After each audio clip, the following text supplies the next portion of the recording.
Sorry for the delay. The board meeting is streaming. Welcome to the Board of Education Finance Committee meeting. I would like to call the meeting to order. Dr. Albright, may I have a roll call, please? Danella Astorga. Here. Ronaldo Tomorito. Here. Heather Benavides. Here. Courtney Jackson. Here. Tapia Romero. Here. Our first item is to consider adoption of the November 20th, 2024 Finance Committee meeting agenda. May I have a motion? I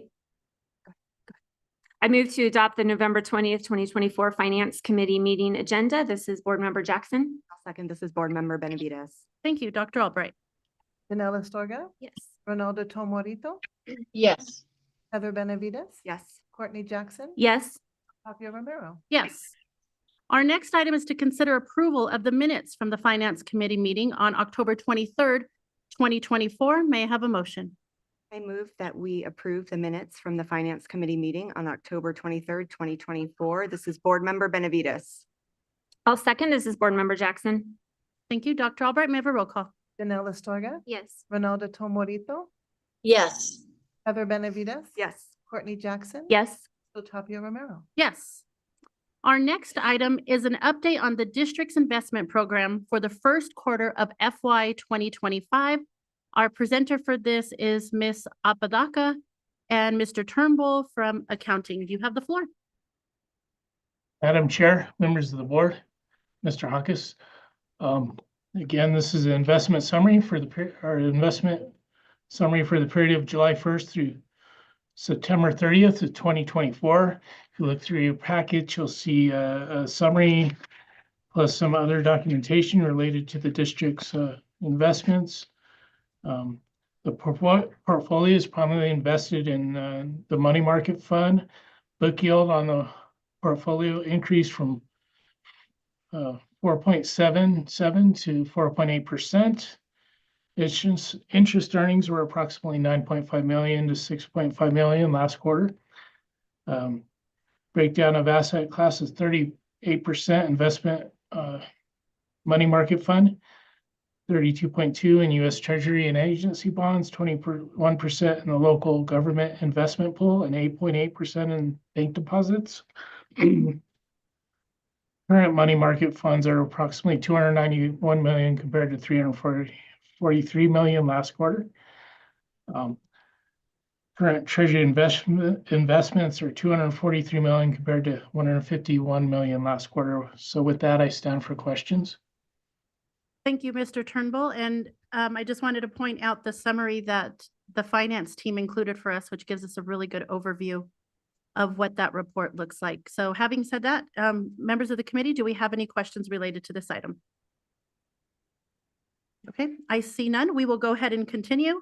Our next item is to consider approval of grant budget adjustments for the following funds. The first is for 261076666 MLS coaches for 24-25. Second is 27536-779 transportation summer reading program. And the third 26107-600. This is the summer literacy site coordinator. And our presenters for this is going to be Ms. Montoya and Ms. Apodaca. You have the floor.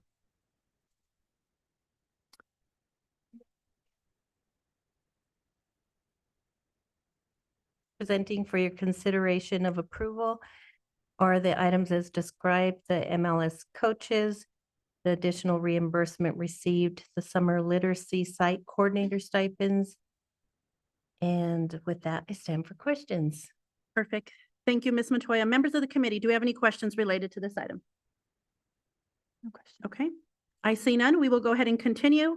Our next item is to consider approval of the October 2024 interfunction transfers for grant budget. And Ms. Montoya, I'll turn it back over to you.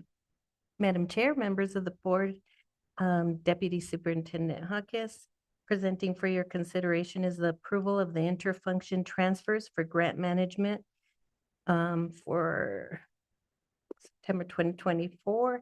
The alignments presented are routine program budget adjustments, and I stand for questions.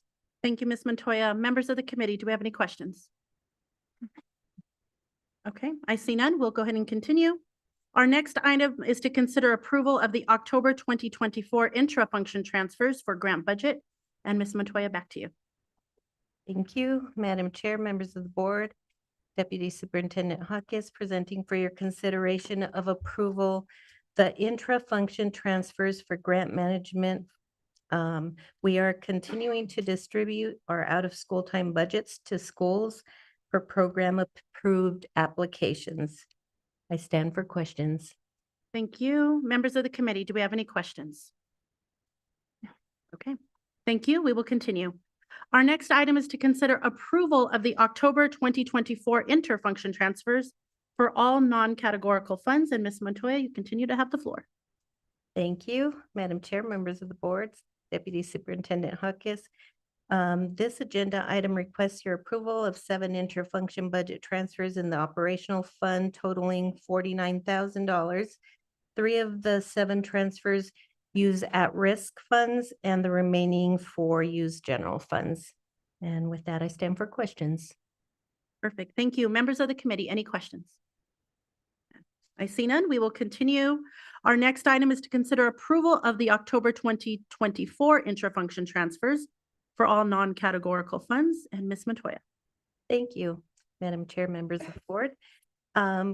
This agenda item requests your approval of intra-function budget transfers for all non-categorical funds totaling $2.2 million in operational funds, $12,000 in KANW enterprise funds, $957,000 in transportation funds, and $51,000 in food and nutrition services funds, and $3.4 million in capital funds.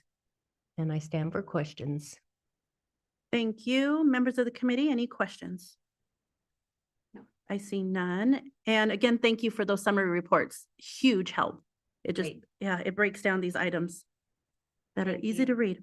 So I will continue to our next item, and this is for consideration for approval of gifts, grants, and donations for more than $5,000. The first is for a donation of $7,000 to East San Jose Elementary School, and is it Mr. Turnbull? There you go. I will turn it over to you, sir. Madam Chair, members of the board, Deputy Superintendent Hawkins. Again, this is for consideration of a donation of $7,000 from Laura Locken to East San Jose Elementary School. This is to cover the cost of a custom wrap book vending machine for positive interventions to encourage students to read more. That I stand for questions. Thank you, Mr. Turnbull. Members of the committee, do we have any questions related to this item? Well, yeah, I would just really like to see what a custom wrap book vending machine looks like, but it sounds awesome. They'll show pictures. Yeah, we can see pictures. That'd be great. What an amazing donation. Sounds great. Thank you. Any other comments or questions? Okay, I will continue. Our next item is to consider approval of statement of buses to be taking out of service for October 1st through October 31st, 2024. And Mr. Ellison, our Senior Director of Capital Fiscal Services, you have the floor, sir. I appreciate that. Madam Chair, members of the board, Deputy Superintendent Hawkins, I am presenting, please, for your consideration of approval is the statement of buses to be taken out of service for October 1st through October 31st of 2024. The attached documentation we gave identifies the equipment to be taken out of service for October 2024 to be disposed of in accordance with the New Mexico state statute in the amount of $1,298,285.76. And with that, I am happy to answer any questions. Thank you, Mr. Ellison. Members of the committee, do we have any questions related to this item? Okay, thank you. I see none. We will go ahead and continue.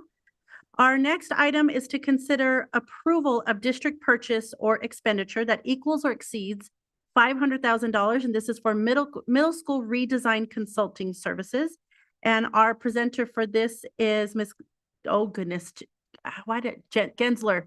I was doing so good. And Ms. Jet, you have the floor, ladies. Madam Chair, members of the board, Deputy Superintendent Hawkins, I'm here to present for approval for middle school redesign consulting services. And with that, I'm happy to answer any questions. Thank you. Members of the committee, do we have any questions?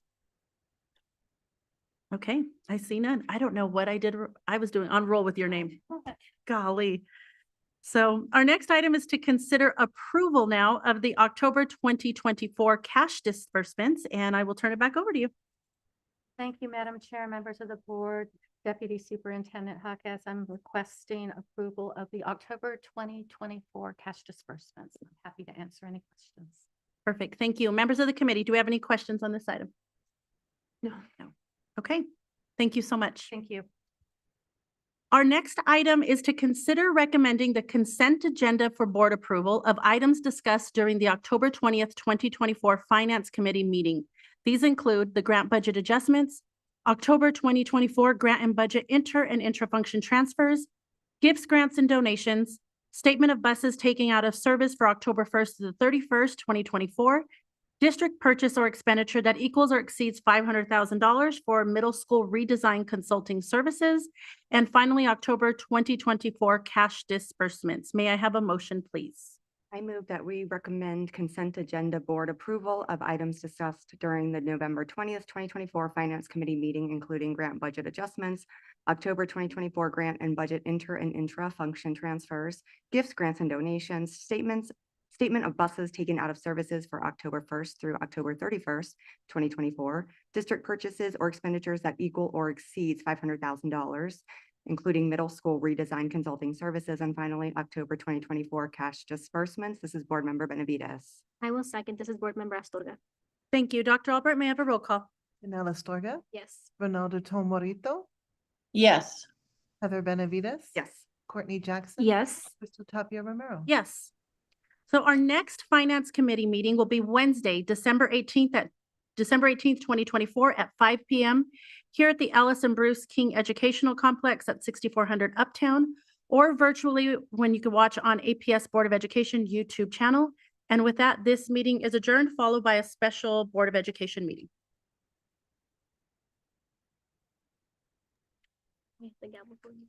Thank you, Chair Tapia Romero. Are we ready to begin the Board of Education meeting? Yes. All right, welcome to the Board of Education meeting. I call the meeting to order.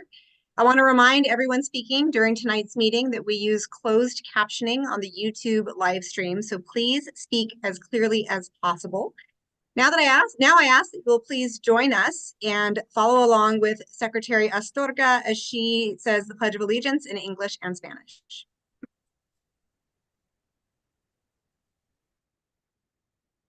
Pledge allegiance to the flag of the United States of America and to the republic which stands one nation under God, with liberty and justice for all. Puro fidelidad,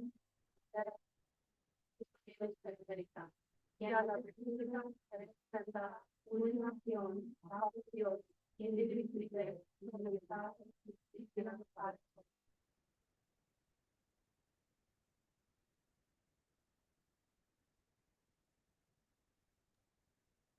Thank you. Next up is our acknowledgement of tribal lands.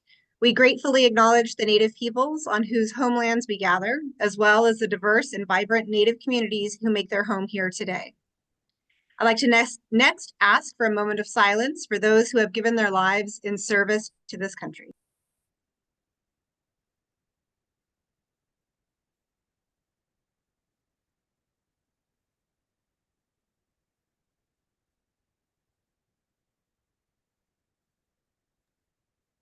Thank you. Next on our agenda is our roll call. Dr. Albright, can we have a roll call, please?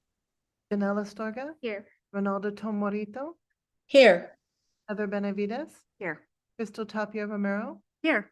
Josefina Dominguez, Here. Courtney Jackson, Here. Danielle Gonzalez. Here. Our first item is to consider adoption of the November 20th, 2024 Board of Education meeting agenda. I want to remind board members that per the APS Board of Education Governance Manual, you can ask that an item be removed from the consent agenda before the meeting agenda is posted, but not during the meeting. I also want to share that we've received a request to move the consent agenda to follow the minutes approval. So is there a motion that includes moving item 6 consent agenda to immediately follow item 3 minutes approval? This is Crystal. I will move to move the consent agenda from item 6 to item 3. I'll second. This is Josefina Dominguez. And to adopt the board agenda. And to adopt the Yes. board agenda. So with the amendment, we have a motion from member Tapia Romero and a second from member Dominguez. Can we have a roll call vote, please? Janelle Astorga, Yes. Ronaldo Tom Morito, Yes. Heather Benavides. Yes. Crystal Tapia Romero. Yes. Josefina Dominguez. Yes. Courtney Jackson. Yes. Danielle Gonzalez. Yes. Our next item is to consider approval of the minutes from the Board of Education meeting on November 6, 2024. Is there a motion and a second? I move that we approve the minutes from the Board of Education meeting on November 6, 2024. This is Board Member Benavides. I'll second. This is member Jackson. Thank you. We have a motion and a second. Can we have a roll call vote, please? Janelle Astorga, Yes. Ronaldo Tom Morito, Yes. Heather Benavides. Yes. Crystal Tapia Romero. Yes. Josefina Dominguez. Yes. Courtney Jackson. Yes. Danielle Gonzalez. Yes.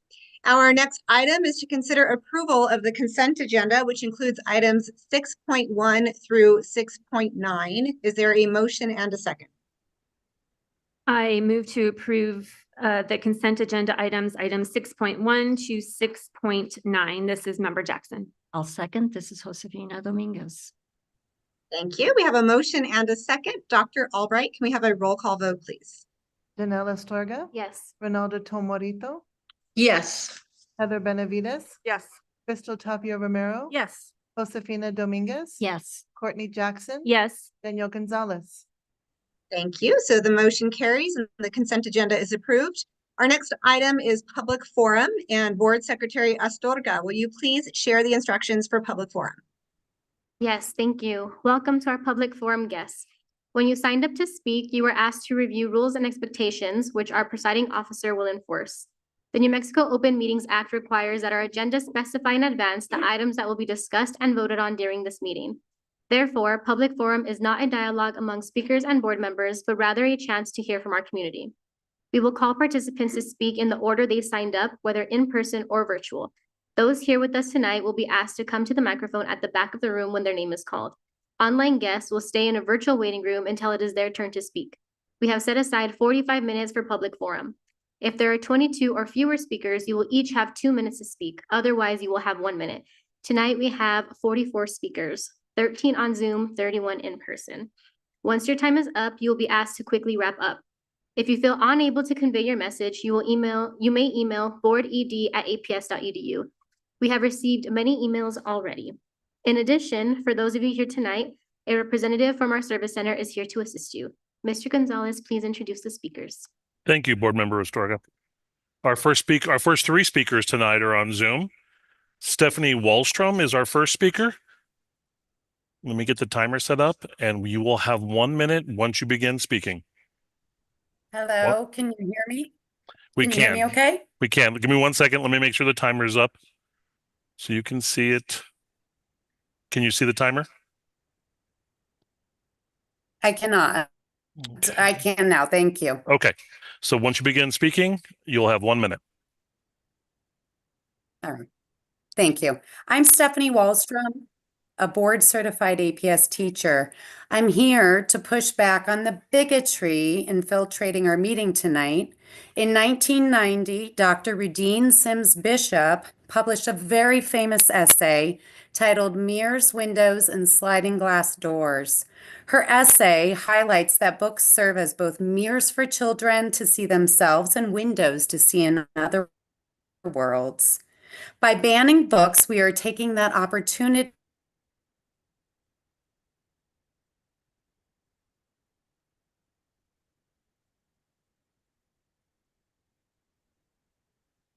We may have lost her. persecuting our children, not protecting them. Of you, and I will always speak up on your behalf. My 99th Donors Choose grant will definitely be for even more diverse literature, and I thank the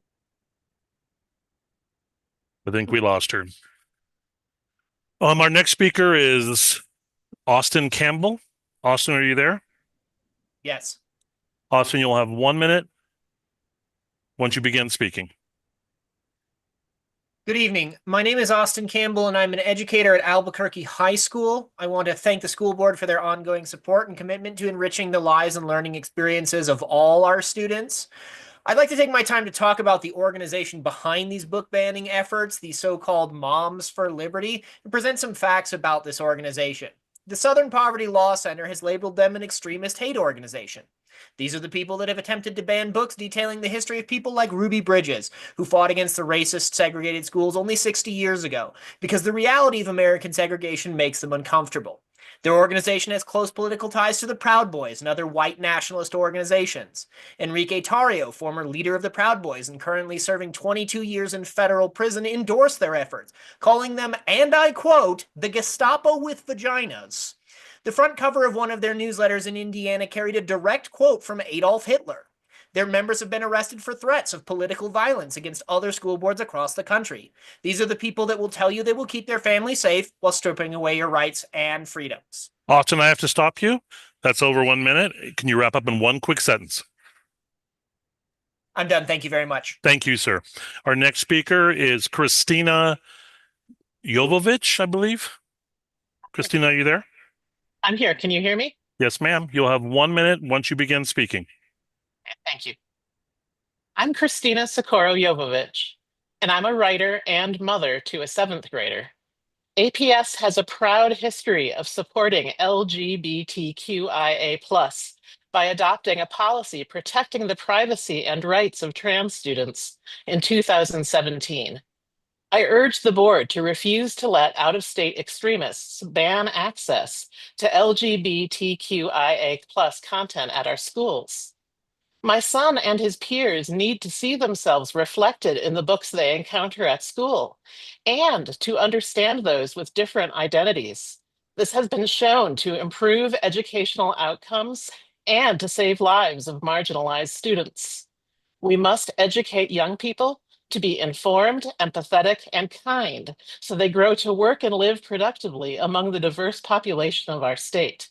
Giving students access to age and developmentally appropriate content that reflects the diversity of races, religions, and identities should be a core value of APS. Christina, I'm sorry that you've gone over your 1 minute. Can you wrap up in one quick sentence? That's all. I'm done. Okay, thank you, ma'am. Thank you. Our next speaker is in person, Elliot Romero. Elliot, are you here? Okay. Our next speaker is Rebecca Cram. Rebecca? Okay, followed by... Okay. Okay. The next speaker is Adrian Neri. Katrina Garcia Spillman will be next. You'll have 1 minute once you begin speaking. Hi, my name is Yvette Neri, and as a mother, grandmother, and longtime Albuquerque resident and out lesbian, I want you to know how offensive it is to claim that books in school libraries with pornographic content represent the LGBTQIA community and experience. When I came out in the 1990s, our critics insisted that homosexuals had bad sexual boundaries with minors. Some parents wouldn't let their kids visit mine at my house just in case. We fought those stereotypes only to have APS now include books with overt pornographic content in school libraries in our name. It not only proves our critics correct, but it is an insult to those of us in the LGBTQIA community who live private and dignified lives. Let's use common sense and stop using LGBTQIA inclusion as an excuse to provide children with pornographic content in schools. Thank you, ma'am. Our next speaker is Katrina Garcia Spillman, followed by Owen Brown. You have 1 minute once you begin. I am a board certified queer educator with APS, a proud union member, and a Safe Zone coordinator at Kit Carson Elementary School. I want you all to imagine walking into your classroom and having to leave your identity at the door. Imagine never seeing positive images of yourself in the classroom, in books, videos, or in the news. Representation matters. Every day I serve LGBTQIA+ families and students who deserve to see themselves in my curriculum. Educators know that one trusted adult can be the difference between life and death for our LGBTQIA+ students. They need to be heard and seen. It is important for all students to see diversity represented and celebrated. Every student should learn about the excellence of the LGBTQIA community. Erasure of an entire group of people only leads to fear and hatred. What our students need is love and compassion. We do this by showing all families they are valued and that all names and pronouns are respected and that LGBTQIA+ people do and have always existed. If I'm we sorry. are I'm to sorry. I have to stop value you. student- You've gone over your minute. You got one last sentence. If we are to truly value the success of all students, all families, and every child in public education has the right to representation. Thank you, Katrina. Owen, let me change one thing. Okay. Once you begin speaking, Owen, you have 1 minute. Thank you. Hello, my name is Owen. I'm the proud parent of 2 APS students. All students deserve to see themselves reflected in the books they read and the history they learn. Diverse books and inclusive curriculums provide each student with the mirrors and windows needed to see their reflections as well as the real world as it exists outside of the classroom. To understand different points of view and bring hope for a more understanding future. Books are foundational to our educational system. They are tools for understanding complex issues, developing critical thinking skills, and empathy. If we take those books away, we are depriving students of the ability to understand the complex and challenging issues. Book banning diminishes the professionalism of all librarians in APS. Librarians are literal experts who spend their time searching for and engaging children with age-appropriate literature. To give credence to the hysterics of the book banning crowd denies our children the rights to explore their world, as well as disrespects and diminishes the professionalism of all APS librarians. Books are not the danger here. Ignorant people who attempt to dismantle our educational resources are. Okay, Glenn. Thank you. I'm sorry. That was Owen. Our next speaker is Glenn Wellman, followed by John. I'm not going to get this right. Amanchukwa? Was that close? Thank you, sir. Thank you. Glenn, you'll have 1 minute once you begin speaking. Madam Chair, members of the board, I stand before you today to denounce the harmful and anti-LGBTQ rhetoric and the suppression of these materials in our schools. Again, our schools should be the place of inclusion, respect, and understanding for every student, regardless of their sexual orientation or gender identity. The messages of hate, discrimination, and exclusion that accompany the banning or censoring of these materials only serve to harm all of our students. This type of rhetoric literally kills kids, it is directly responsible for the high rates of suicide among our LGBTQ students. As a parent, I have the responsibility and the right to guide my child's education, including what they read. By removing books from the curriculum or school libraries, you're taking away my ability to make those choices for my children, and that is a violation of my parental rights. Fanaticism does not end with banning books. This is where it begins. All students have the right to feel safe, seen, and respected. Every student deserves to see themselves reflected in the books they read and the lessons they learn. By limiting these resources, Glenn, I have to stop you. You've gone over your minute. Please finish in one quick sentence. Something to hide. Thank you, sir. John, you're up. I got it right once. I'm not going to try a second time. You have 1 minute once you begin speaking, sir. This district has become the P. Diddy of the American education system. It's disgusting what you are allowing to happen to children. You have boys going to school wearing thongs and wearing crop tops. This is unnecessary and unacceptable. The 9 realities of LGBTQ, here they go. There are only 2 genders. Number 2, without heterosexuality, homosexuality wouldn't exist. Number 3, gender is not fluid, it's frozen. Number 4, parents who support transitioning a minor are guilty of child abuse. Number 5, transgenderism is a mental disorder, one that we pray for those individuals who experience that, and we seek for them to get help. Number 6, if you support perverted books being in schools, you're either a pervert or an ally of perversion. Number 7, homosexual sex removes nearly 20 years off the lifespan of a male. Trust the science. Number 8, forcing perversion upon children is mental rape. And number 9, disagreeing with LGBTQ practices doesn't equal hate. It could be inclusion if Thank you, sir. Allowed to Thank you, have sir. You've gone over your minute. Please finish in one quick sentence.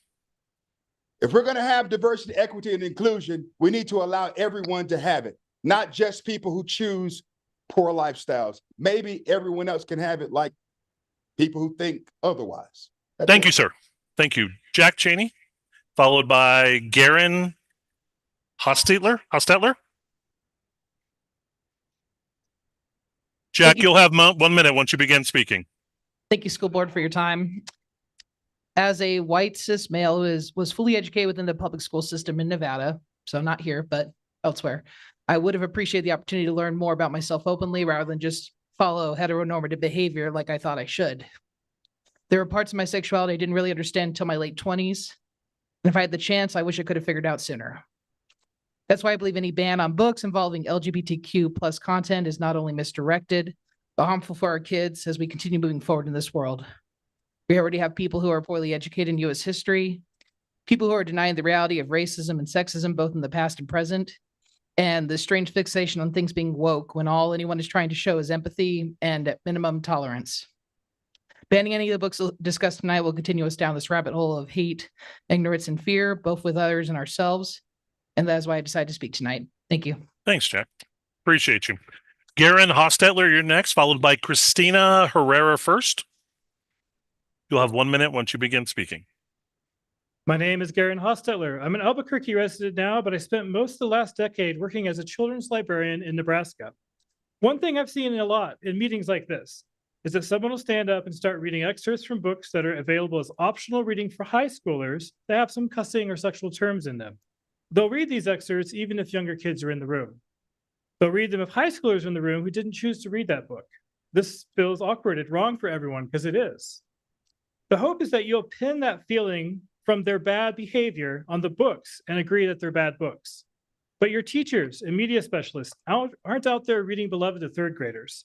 They're making books that are age relevant, available to the relevant ages. They're inspiring a love of reading and understanding about our world. Please protect your staff and the diversity of students they serve by staying strong against reckless censorship. Thank you. Thank you, sir. Our next speaker is Christina Herrera first. Hello, I've been teaching high school in Albuquerque for 16 years. As an introverted middle school kid without many friends, the school library was my refuge. I remember viscerally the feeling of safety and belonging I felt there. Books opened my eyes to history I didn't know, allowed me to walk in the shoes of people with lives different than my own, and recognize our shared humanity. With every book, my world and my perspective expanded. Books are a mirror and a window where we see ourselves reflected and into the lives of others. Books make us feel less alone in our experiences. My LGBTQ+ students have the right to see themselves reflected in literature. Princeton psychologist Diana Tamir summarizes previous research that suggests that readers make good citizens because reading may improve one's ability to empathize with and understand the thoughts and feelings of other people. Today, Pastor John quoted Proverbs 22:6 to train up children in the way that they should go so that they continue when they're old. I agree. As I teach and prepare my students as future citizens in a democracy, my greatest hope is that they've learned how to be empathetic individuals who can make their own informed decisions, and fiction helps get us there. Thank you for supporting our kids to be the best they can be. Thank you, Christina. Our next speaker is on Zoom. It is Leslie Velasquez Acosta. I'm attempting to get her in the room. Leslie, are you there? Hello, thank you for having me. You have 1 minute once you begin speaking, please. Thank you. So I'm here to talk about what everyone has been talking about. And so that is the ban on books that are based on LGBT communities. And I just want to advocate for the inclusion of all students. And I am 22 years old and I've gone through the entire elementary, middle, and high school through APS. And I would not be the person that I am today if it were not for the resources that I had. And it is difficult for me to talk about it. I'm shaking a little as I speak, but I am so grateful that I was able to have the people around me to support me and to love me and to see me as a person. And I know that every single student deserves that opportunity. So I urge you to please listen to the students that are telling you that they need supports. And it's difficult for me to imagine going through high school without seeing myself represented. And I truly hope that you guys make choices that are in the best interest of all students. Thank you. Thank you. Our next speaker is on Zoom, Torn Kalick. Yeah. Hi, Torn. You have 1 minute once you begin speaking. My name is Torin. I am a parent of 2 APS students, and I wish to address those proposing an LGBTQ book ban in our schools. I want to say that you can control what your kids read, but you don't get to control what my children read. LGBTQ kids exist. They grow up into LGBTQ adults. They are our friends, our family, our neighbors, ourselves. Representation matters, and all should have access to stories about themselves. By banning their stories, you are telling them that they don't belong, that they're not part of our community. That is the effective outcome of removing their stories. Telling children that they don't belong is loathsome. Our city largely excels at fostering pride in our diversity, our inclusivity, our acceptance. These values keep us here. It keeps our children here. The fact is, once started, it's a slippery slope to future bans around other themes. Nationally, these same folk also advocate bans on books on topics such as puberty, menstruation, race, sexual abuse, and more. Not just our literature, but our history books, not just K through 12, but public libraries and higher ed. I commend the school board on not giving intolerance a toehold into our community thus far and hope they will continue as such. Thank you. Thank you, Torn. Our next speaker is in the room. I believe it's Fo Escamilla, followed by Sam Colombo. Is it Fo? Fio. So I apologize. You'll have 1 minute once you begin speaking. Hello, I'm a lifelong New Mexico resident. I work for a behavioral health organization that uplifts and supports LGBTQ youth and adults and allies who want to support them. I'm here because I deeply care about the success, safety, and well-being of all students. We know that books aren't just stories, they're tools for teaching young people how to think independently, to learn common sense, and understand other people. When we take certain books off the shelves, we're not protecting students, we're holding them back from having successful lives. If they don't get a chance to read about different ideas and people, they will struggle to navigate college, jobs, and their future communities. When schools include books that reflect a wide range of lives, they learn respect, teamwork, and how to work with people who aren't like them. That's not just good for students' future careers and money-making abilities, it's good for our city and our future. Let's focus on giving young people the tools to learn, grow, and thrive. Thank you, Fio. Our next speaker is Sam Colombo, followed by Morgan Hobson. Sam, you'll have 1 minute once you begin speaking. Good evening. I'm here for work. My name's Sam. I happen to be trans. I turned 30 this year. I would not have made it to 30 without support from adults. Anyway, I'm also the campaign manager of 24/7, which helps New Mexico school districts adopt, implement, and enforce comprehensive tobacco-free policies. Last November, the New Mexico PED approved a rule that requires all public school districts adopt a comprehensive tobacco policy, which means no nicotine products anytime, by anywhere, by anyone. APS needs to update its policies for staff and visitors to meet the PED standards. I met with Jessica Martinez, policy analyst, last year to discuss these changes. She says the district's looking to update its policies, which is great, but the student policy looks great. Staff and visitors do not. I would be happy to work with you on updating those so we can protect students around nicotine use on school grounds so that people aren't getting addicted at 9 years old.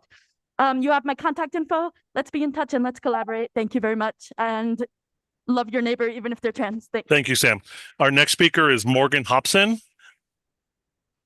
Good evening. My name is Morgan, and I'm a queer therapist and an organizer with the Party for Socialism and Liberation. I'm here to emphasize the critical importance of LGBTQIA representation in literature, particularly for youth. Research from the Trevor Project highlights that queer youth who face twice the suicide rate of their peers are 50% less likely to attempt suicide when they have access to affirming spaces, such as books that reflect their identities. Representation is a lifeline. It fosters belonging and validation for those who often feel invisible. Critics frequently cite sexual content as a reason to ban queer literature, yet the Bible contains explicit passages such as Song of Solomon 4:5. Your two breasts are like two fawns, like twin fawns of a gazelle that browse among the lilies, or Ezekiel 23:20, sexual imagery stating, there she lusted after her lovers, whose genitals are like those of donkeys and whose emission is like that of horses. This hypocrisy exposes that the issue is not sexual content itself, but discomfort with queer voices. History reminds us that censorship, such as Nazi book banning, is a tool of authoritarian control, silencing marginalized voices and violating human rights. Representation benefits all students, fostering empathy and reducing prejudice. Morgan, I have to stop you. Does not have to erase queer queer youth. It deepens their struggles. Let's Morgan, prioritize mental health. and Morgan, you inclusive- go over your minute. I need to stop you. Please finish in one quick sentence. Let's prioritize mental health and inclusivity over fear-driven censorship. Thank you. Thank you so much. Our next speaker is on Zoom, Mary Rafferty. Mary, are you there? Yes. Mary, you have 1 minute once you begin speaking. I'm a mother and teacher in the APS community and have become alarmed at the recent trend to censor literature from schools and their libraries. We need young people to become critical thinkers and learn to grapple with the issues around them. How are young people supposed to develop informed opinions on current events without having the historical context and unbiased information to draw from? We cannot remove books from our libraries that actually help students think about what is going on around them. To remove these books would further stigmatize these individuals, amplify these issues, and take vital information away from suffering students. The American Historical Association opposes efforts to restrict the teaching of LGBTQ+ history and literature in primary and secondary education. The failure to teach queer history distorts the historical record and prevents all students from receiving a complete education. Any well-educated person would agree in saying schools should be a place of learning untainted. Mary, I have to stop you. I'm sorry. Please finish in one very quick sentence. Any well-educated person would agree in saying schools should be a place of learning untainted by one particular ideology. Thank you. Thank you, Mary. Our next speaker is in the room, Bronson Elliott, followed by Cynthia Kainer.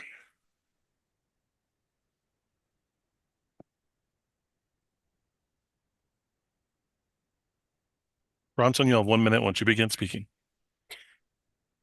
My name is Bronson Elliott. I was a high school teacher for 15 years and I went back to school to be a social worker. I work at Amy Beale High School, an inclusive school built on the values of social justice and service. 30% of our students identify as queer and 15% identify as gender fluid. We're a safe school for students who've not always felt safe at school. Representation makes students feel visible. Feeling invisible is a risk factor for anxiety, for depression, for suicide.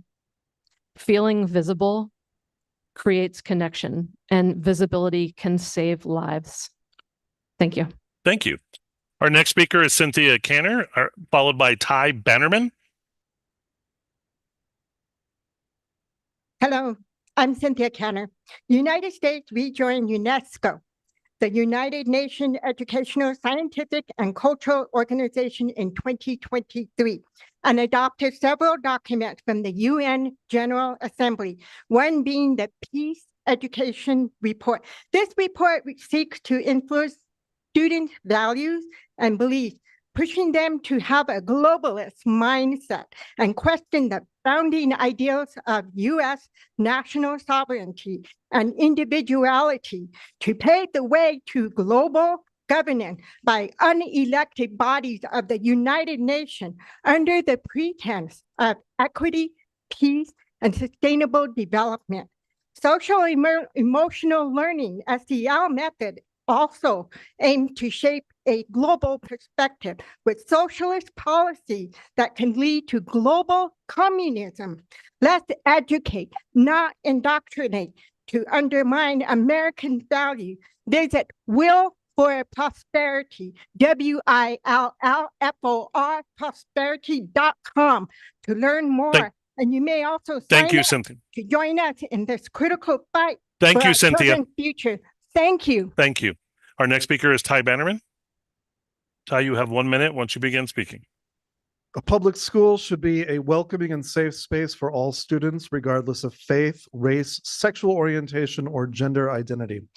There is a group here tonight that wishes to change that, to turn our schools into a place of conformity, to put their faith above all others, and to teach our children to feel shame if they do not fit into the narrow, ignorant worldview that so-called Moms for Liberty espouses. I urge not only the Albuquerque Public School Board, but all residents of Albuquerque to reject, resist, and repel the hateful rhetoric you have heard tonight. Moms for Liberty, who stand for the exact opposite of liberty, Legacy Church, and John Amanchukwu do not represent the values on which our country was founded and which we New Mexicans hold dear. We must stand strong against them, whether they try to worm their way into our classrooms, school boards, or political offices. We are here tonight to fight for actual liberty, to fight for our students, and to fight against the absolute mockery of American values in which Moms for Liberty are trying to undermine our schools. Go home, Moms for Liberty. We don't want you here. Thank you, Ty. Our next speaker is Mikhail Peterson, followed by Samantha Hughes Hobbs. Mikhail, 1 minute once you begin speaking. I want to dispel the book banning narrative and propose book standards. There are over 150 million unique books published globally. APS has 137 schools, which an estimate would be about 1.3 million books in the district. Even assuming there's no duplicates, there would be less than 1% of all books ever published here.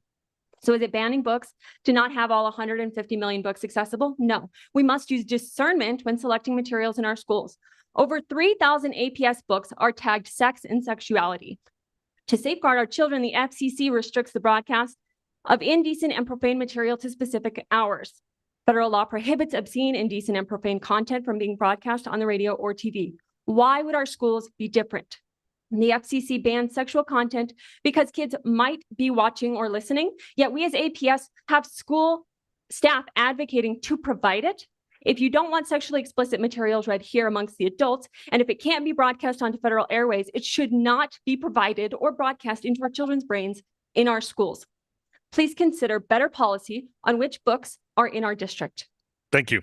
Our next speaker, Samantha Hughes Hobbs, followed by Alicia Lopez. You have 1 minute once you begin speaking. Hi, I'm a parent of APS students and I went through APS myself. I'm transgender, Antifa, communist. Boo, I'm that one you've been scared about. And I'm going to pray. God, please give us the strength to heal the divide in our community. God, please bless us with understanding. Please help us get through these troubling times that we have ahead of us. Please help us to live and lead with faith. I pray this in the Spirit of Christ. Amen. I say that because we are here because of a big misunderstanding. This is trying to be religion versus queer people and communists. I am a queer religious communist, and I declare we have way more in common than we have different. And I want you to know I am part of this community. I am ready to move in the spirit of love with all of you.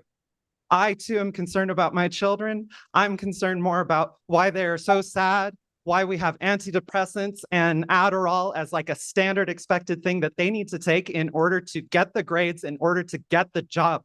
Samantha, I have to stop you. I'm sorry. Please finish in a quick sentence. Thank you. Alicia Lopez is our next speaker, followed by Ashley Bookstance. Boxstance, sorry. Alicia, you're next. Alicia, you're up. 1 minute, please. Good evening. My name is Alicia Lopez. I am a teacher at Albuquerque High, a union rep, and tonight I'm here as a parent on behalf of the Montezuma Elementary School PTA to express strong opposition of book banning. This issue is about the fundamental right of our children to access diverse ideas and perspectives. Montezuma serves a diverse community and is a Title I school. Many of the students are unhoused. Montezuma offers excellent programs that address students' mental health needs. We are one of only 2 schools that has SES2 programs for students who exhibit aggressive behaviors and need the most support. Literature plays a vital role in connecting students with people who share similar experiences. When we restrict access to LGBTQ+ and mental health literature, we deny children the chance to see reflections of themselves. Equally important, we deny other students opportunity to look through those windows into other people's experiences. Montezuma PTA firmly believes we must celebrate our students' differences, identities, and needs rather than suppress them. We urge the board to recognize book banning does not protect our children. It limits their freedom to think, learn, and grow. Thank you, Alicia. Our next speaker is Ashley, followed by Jason Stewart. Ashley, you'll have 1 minute once you begin speaking. The safety of our students is our #1 priority. my name is Ashley Boxstans, and I'm a teacher at an APS charter school. Regardless of what side of this conflict you are on, the safety of our children is the most important factor. The rhetoric that is being spread tonight by the Legacy Group is encouraging to segregation, encouraging divisiveness within our children. If books could make us anything, we want them to make us kind. We want us to make us respectful. We want us to make them encouraging. We want them to be a celebration of our differences, not a point to divide us. Censorship is not our job. Banning books belongs in society of control. North Korea, Cuba, Nazi Germany. The signs of trouble in our political and social environment all started with banning books. Ashley, can you wrap up in one small sentence, please? I made a promise to one of my students last week, and I said, in the light of this election, I would keep them safe and I would do what I can. And so I'm here to stand before you. Thank you, ma'am. All right. Jason Stewart, you're our next speaker, followed by Raquel Padilla. Queer, trans, non-binary, and gender questioning students are part of our community, no less so than students of any other culture or identity. And like other cultures and identities, these gender-related ones are not being forced upon students by woke teachers. And woke, by the way, means simply supporting the notion that all humans are fully human and deserve equal protection under the law. I've worked as an educator for many years, and I'm an APS parent. I've had queer and trans students struggle with depression and suicidal thoughts and actions. Some I could not send to the bathroom alone or let them use scissors unattended. When kids are not represented in media and school curricula because they are singled out as not normal, they are stripped of the validation and support they need to acquire the knowledge, skills, and capacities that we strive to teach them. Representation matters. Sadly, hatred matters too.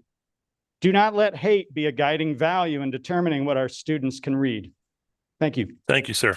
Our next speaker is Raquel Padilla, followed by Sarah Tevis Towns. You'll have 1 minute once you begin.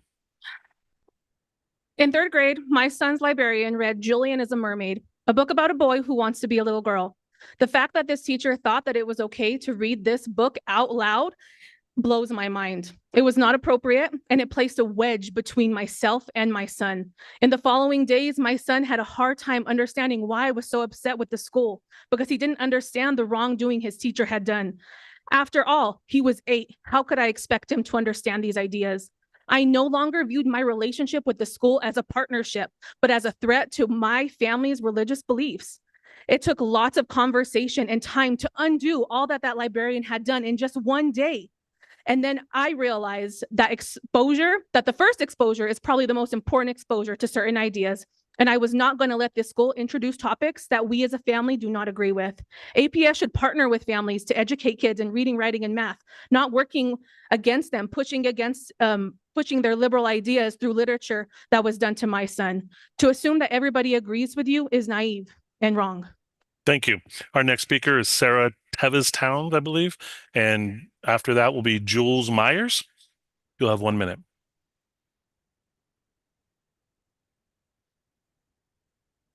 Hi, I'm the pastor at Church of the Good Shepherd here in Albuquerque, and I'm also the parent of 2 APS graduates. I'm not going to speak to the folks saying that they're here to protect kids from certain kinds of literature. We all know they're not here to protect all kids, especially trans kids. It's up to you to stand up to them and to stand up to them decisively. Because if you don't, it'll be at the cost of kids' lives. Kids that you chose to let be further isolated and bullied and erased. And we as clergy people will be the ones who have to sit with the parents of kids who have taken their own lives. And I just don't think I could do that. Can you? Thank you, ma'am. Our next speaker is Jules Myers, followed by Eileen Maddock. You'll have 1 minute once you begin speaking. Hello, my name is Jules Myers. I am a born and raised New Mexican who graduated from Rio Rancho High School in 2011. I brought these books from my personal bookshelf to share with you. These books are books I rented from my high school library many years ago and have since bought and have carried with me for years. These books have been with me for over 15 years and saved my life as a young member of the LGBTQ community.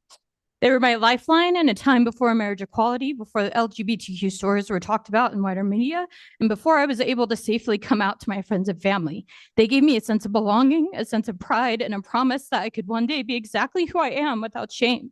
Taking books like these out of APS libraries will further alienate an already at-risk community. As members of the APS school board, I would hope that you would agree with me that knowledge is power. Access to reading materials that are inclusive does not and will not hurt your students, but taking away access to these books absolutely will. I stand in front of you today and ask you to consider that LGBTQ inclusion is more important than ever.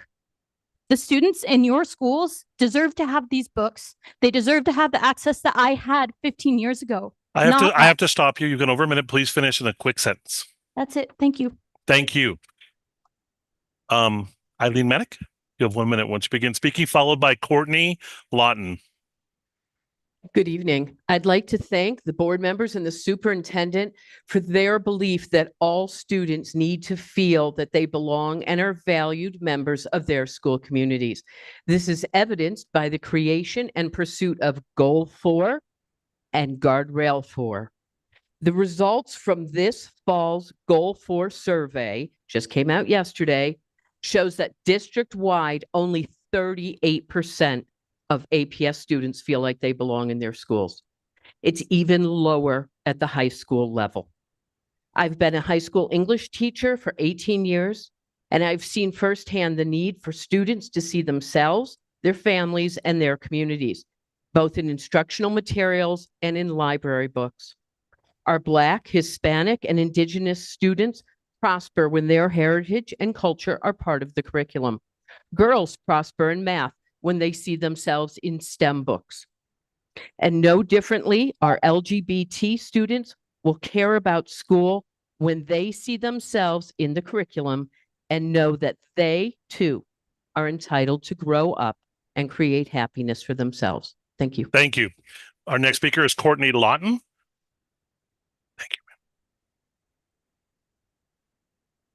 Hi, my name is Courtney Lawton, and I'm an English teacher at El Dorado High School. I'm here to advocate for my students and their academic freedom and to denounce the tactics and motives of John Amanchukwu, a professional agitator. My students deserve to see themselves reflected and represented in school curricula and library materials. There's absolutely no harm in showing students a variety of family structures, romantic relationships, and interpersonal conflicts through fiction and nonfiction, particularly when students might never talk frankly outside of school with somebody who is different from them. What John and his allies are engaging in is something called stochastic terrorism, where they dehumanize and vilify LGBTQ people with the hopes of increasing the likelihood that other people will violently attack them. John is exposing one of our strongest and most complicated emotions, disgust. I don't view my students with disgust, and neither should you. You are our elected school board, and we are counting on you to stand up for our kids and keep them safe.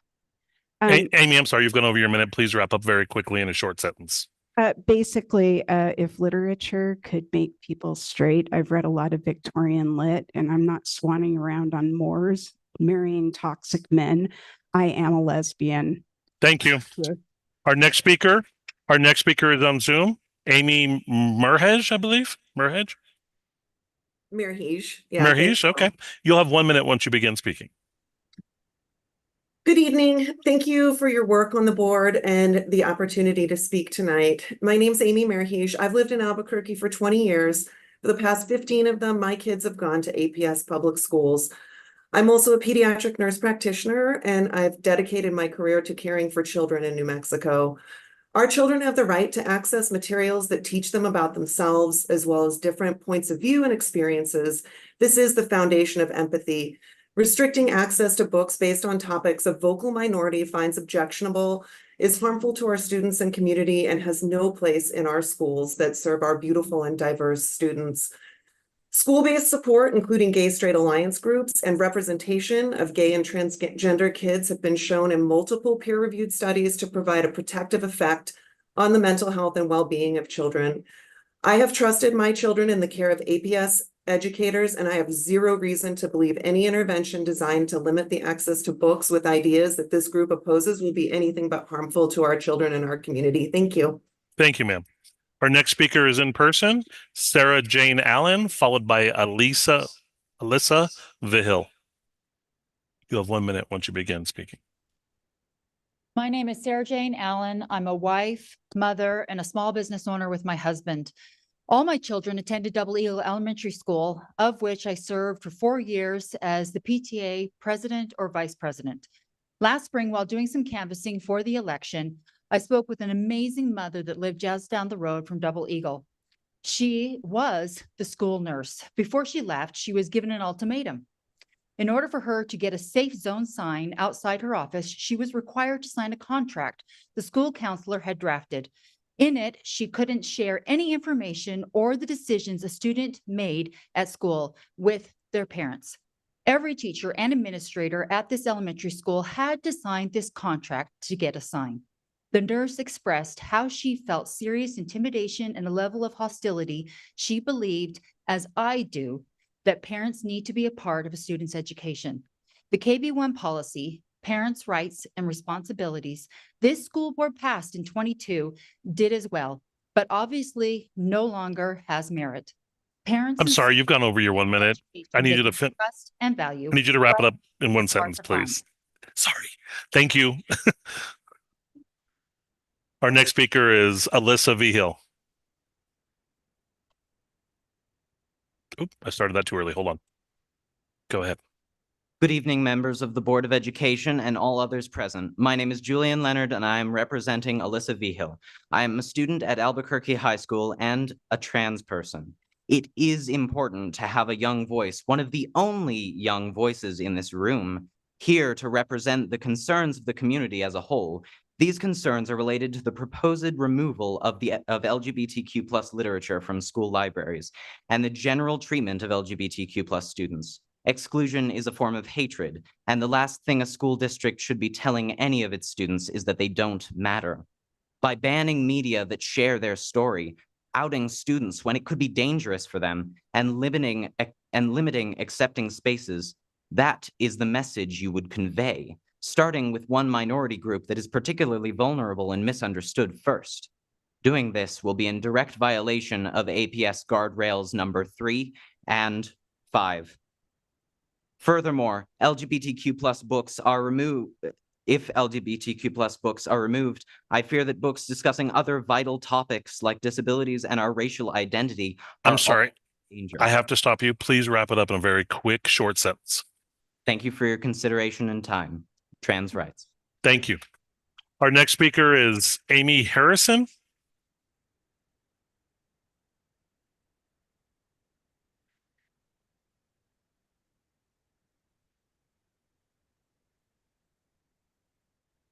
You'll have 1 minute once you begin speaking. Thank you.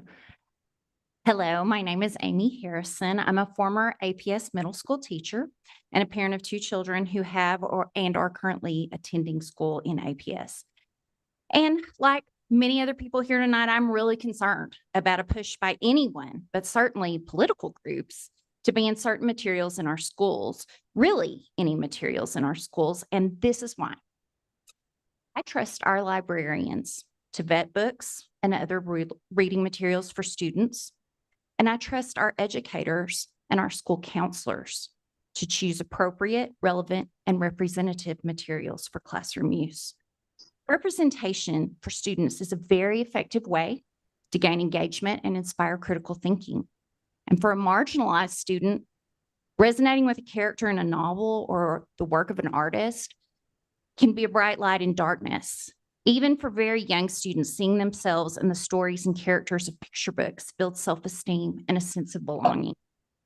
We've heard a lot about representation tonight, but really all our students of all ages benefit from understanding the vast and amazing diversity of the human experience and develop compassion and empathy for peoples whose lives might be very different from their own. You've gone over your minute. I need you to wrap it up very quickly, please. These are qualities we want and need for our future educators, our future parents, and our leaders, right? Thank you. Thank you. Thank you. Our next speaker is on Zoom, Simona Muniz. Are you there? Yes. 1 minute once you begin speaking, please. I am Simona, and I am an educator and a parent. Banning books will not help our students learn. Banning books negatively affects teaching history by eliminating necessary voices from the past. Banning books will lead to students not feeling a sense of belonging in the classroom, negatively affecting engagement and self-efficacy. Banning books leads to more dangerous policies, such as eliminating certain groups from the school, certain groups such as Black Student Union, peer helpers, and the members of GSA. This is literally a life and death situation. Where I can do Hold on. Continue, please. Sorry. This is literally a life and death situation. 22% of high school students reported having seriously considered suicide in the past. And 45% of those are the LGBTQ youth. When you take away representation of Black, Brown, Native, and LGBTQ youth, you validate their feelings and existence. If you care about life and the youth living, you'll allow these books and groups to continue. If you care about protecting our students, you will deny the repression of students of color, of youth, and LGBTQ. If you care about preserving life, you allow groups such as BSU, GSA, peer helpers to continue. I care about our students. I've got to stop you. Please wrap it up in one very quick sentence. I care about our students. I want them to live. Thank you. Our next speaker is on Zoom, Diana Stilley. Diana, are you there? Yes, I'm here. Good You'll have evening. Go ahead. You have 1 minute. Okay, good evening. Thank you to the board for your service and for the opportunity to speak. I'm Diana, an Albuquerque resident and former library worker and educator. I believe it is crucial to foster an inclusive and supportive environment for all students in APS schools. Banning or removing books that address lived experiences of LGBTQ+ people, whether they are similar to or different from students' own, restricts students' opportunities to grow, empathize, and engage with the complexities of the world around them. The Albuquerque community will not allow extremist political and/or religious groups to strip away age-appropriate educational content that promotes safety, inclusion, and belonging. As a queer person raised in a household and community where LGBTQ+ experiences were suppressed or demonized in conversation and literature, I understand how the lack of support outside my home hindered my ability to thrive as a child and have compassion for my peers. By continuing to honor and uplift diverse experiences, we pave the way for a stronger future for everyone. Thank you.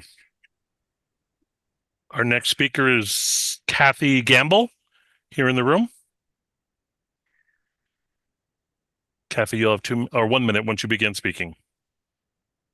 Hi, my name is Kathy Gamble. I've been a teacher for 25 years, and I'm here to speak on behalf of our students. We're here tonight talking about representation, specifically whose life is worthy of being represented in schools. And we all know that representation matters. We learn our own worth and we see the value in others through representation. Representation saves lives. So I also want to address the kids that we're talking about. If you're hearing a message that your life is less valuable because you're part of the LGBTQ+ community, I have a message for you, and I hope that APS and the Board of Education will share that message. Each life has its place, every one of us. Your life is valuable. No one else has your thoughts, experiences, and perspectives. You are unique and special, and the world needs you specifically. Don't give up. School board, I hope that our books will send the same message to our students. Thank you. Our next speaker is online on Zoom. Jennifer English. Jennifer, are you there? Yes, can you hear me? Yes, I can. You'll have 1 minute once you begin speaking. Thank you. Good evening. My name is Jennifer English, and I am coming here tonight as a teacher, a mother, and a community member. I was fostered by a lesbian woman, and today I've been married to my husband for 30 years.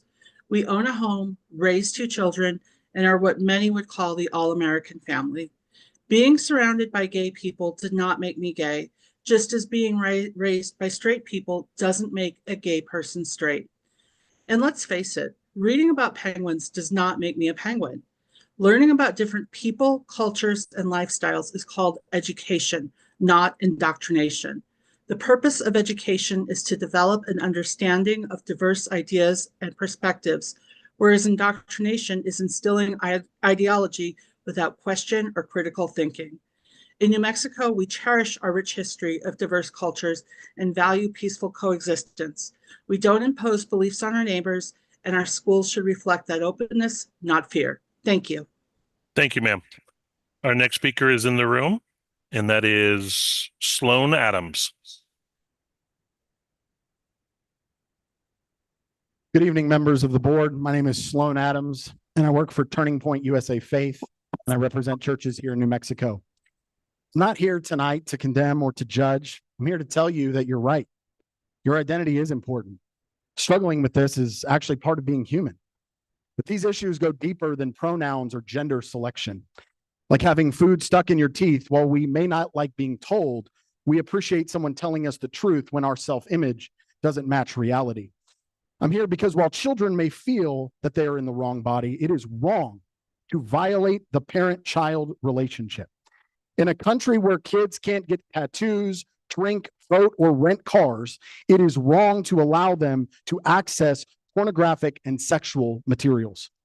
For those who allow this, I would urge you to remember, it would be better for him or her if a millstone were hung around his neck and to be cast into the sea than to harm one of these little ones. Thank you.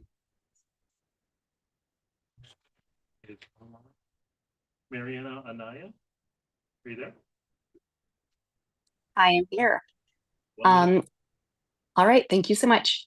Chair and members of the board, I'm Mariana Anaya, representative-elect for New Mexico House District 18, and a proud graduate of Valley High School. The day after the election, I hopped on a Zoom and I spoke to high school students across the country, specifically those who identified as women, part of our LGBTQ community, immigrant and Latino communities as well. And it was really clear to me on this call that young people across the nation are really fearing for their existence. And that is so because of hateful actions that really seek their erasure, like book bans. Here in New Mexico, those are not the values that our families taught us. And I know that those are not the values of this board either. As a proud Chicana lesbian in the House of Representatives, I'm here to reassure students that we have your back. This session, Representative Cates and I will co-sponsor legislation in the House that assures that all material relevant to students' identities and their lives will be accessible in our public schools and in our libraries. So please pay no attention to the folks who threaten your access to education. They may have gotten away with it in other states, but here in New Mexico, we protect one another. Thank you. Who's in the room? Aurora Silva.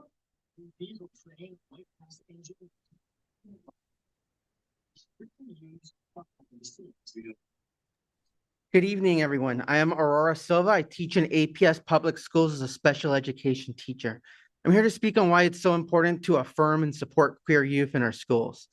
According to studies, queer youth are as much as 2 to 4 times more likely to attempt suicide, and on some surveys, as many as 50% have reported being bullied.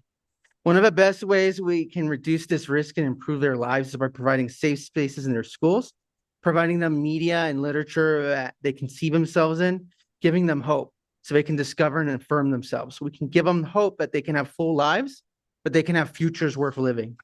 As a queer trans educator myself, I provided support and I'm providing support to queer students throughout my very long career. Providing them these safe spaces, I've seen them thrive. I've seen students who have given up on life get their energy back, get their hope back, and be the best they can be. I'd like to end my statement by noting today is the Trans Day of Remembrance. My community is mourning 36 people lost this year, some of whom are youths. If we can make this number 0 next year, it would mean the world to so many. Thank you. Thank you. And board members, that concludes public forum. Great. Thank you, Mr. Gonzalez, and thank you also to our public forum guests. We will now proceed with our agenda, which is moving to agenda item 5, student outcomes focused governance, and specifically 5.1, discussion on student outcomes focused governance and consider approval of implementation timeline. Our presenter for this agenda item is Ms. Ashley Paz, our student outcomes coach with the Council of Great Cities Schools. As support materials, board members also were provided a draft implementation timeline to support this discussion. And as soon as she is settled, I will turn it over to Ms. Paz. You have the floor.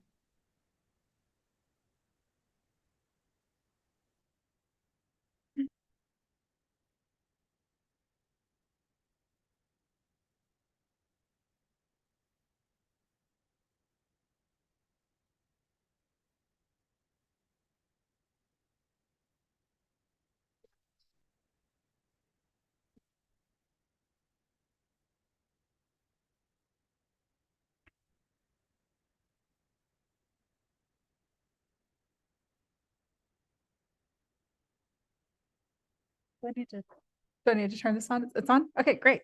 Hi, everyone. How are we? It's good to be with you tonight.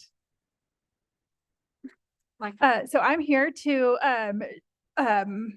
talk to you about your implementation timeline with Council of the Great City Schools. The implementation timeline is a document that is essentially a project plan that says it identifies the scope and the sequence of how the board will continue to implement the governance framework that you all have chosen. As you are likely aware, so the current timeline that you have goes until the end of December. However, your contract with Council of the Great City Schools goes until February. So the request was to go ahead and extend the timeline to February. And talking to several of the board members, they asked that we provide, go ahead and stretch it out until the end of the summer, so that should the board want to continue implementing the framework, you have a little bit of a runway and a plan for you to be able to do it either with the support of the coach, if you decide to continue our agreement or having the ongoing support, or where you can move on it with an episodic coaching support just in your membership as members of the Council of Great City Schools. So you all have had the opportunity to review the implementation timeline. The way that this was developed, so we started with the existing timeline. There were several items on that timeline that were still pending, that maybe they had been pushed back. So we went ahead and moved some of those, so held on to some of those items. There were other items that came up through our one-on-one conversations that I and our other coaches had with you all in over the last several weeks. So that's how the items that are on the timeline came to be, and also from your self-evaluation and that conversation and the items that you identified as wanting to be part of your upcoming priorities.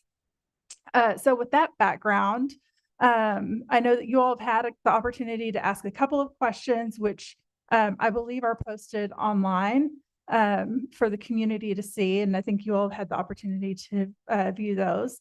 You have the timeline, and I'm here to open the floor to any questions, or if there are any specific pieces of the timeline that you'd like to review together. I'm happy to talk about any or all of it as you wish. Thank you, Ms. Paz. And I'm going to turn it over to Secretary Astorga to facilitate the discussion in person and call on board members as they have questions, but the floor is open to questions and discussion. Can I just, as a matter of protocol, can I move to approve the student outcomes focused governance implementation timeline so that we can then move to discussion? So I move to approve the student outcomes focused governance implementation timeline. And I'll second. This is Josefina Dominguez. Absolutely. Thank you. We do have a motion from member Jackson and a second from member Dominguez, and we will now transition to any discussion or questions. And so as y'all are thinking, there are a couple of items that I do want to point out. So there's one specific item, if you'll look at into the month of June 2025, it has identified impaneling a committee to start round 2 of your policy diet. So you all are just finishing the end of your first round of your policy diet. So the way I've explained to some of you, I did not feel that I had the unilateral authority to not include that. But it also doesn't make a whole lot of sense when y'all are literally just finishing the first round to start the second round in June. So one of the recommendations that I have is that you don't have to, there is no expectation for you to do round 2 of your policy diet. Y'all have done a lot of work. And so I think that is safe to remove, but that's also a decision for the board, for you all to, so I wanted to put that out there. And also I wanted to acknowledge that there were a couple of members who identified a desire to move a little bit slower in this next year. Up until now, your implementation has been very fast paced. So there are several items in the first couple of months. This is because we wanted to acknowledge that the timeline, or so that your contract with the council does end in February. Of course, you have the ability, and we would love to continue that if you would like to roll it over, but we wanted to be able to give you the flexibility to move to episodic support if that's what your desire is. So we wanted to make sure that we were able to cover several of those items before you get to that point so that you did have the flexibility to make that decision. But I did want to acknowledge that. And if that is the desire, so if the desire of the board is to continue with ongoing support, then we can absolutely kind of stretch some of those things out if we needed to. Thank you. Would you like to start the discussion, Board Member Dominguez? I would, but I'm a little bit, I just need to check in. You said that in January, there's a line item in June 25. Oh, June of 25. Okay, that makes more sense then. Yes. And so let me grab my notes, and I have questions about beginning with and observations, beginning with October, and then more questions in November and December. But it struck me as I was going through the timeline that, and this is a request and a topic just for consideration. Is it possible to preface the timeline with an understanding that, or a statement that says the following implementation schedule is designed to adapt to the changing needs of the APS Board of Education and a new administration. The timeline represents goals rather than firm deadlines.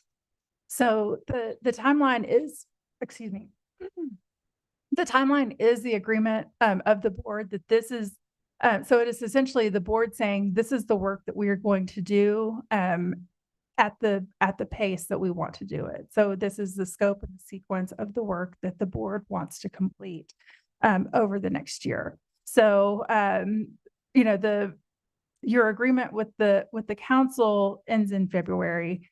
So that portion of the timeline is tied to the contract that we have together.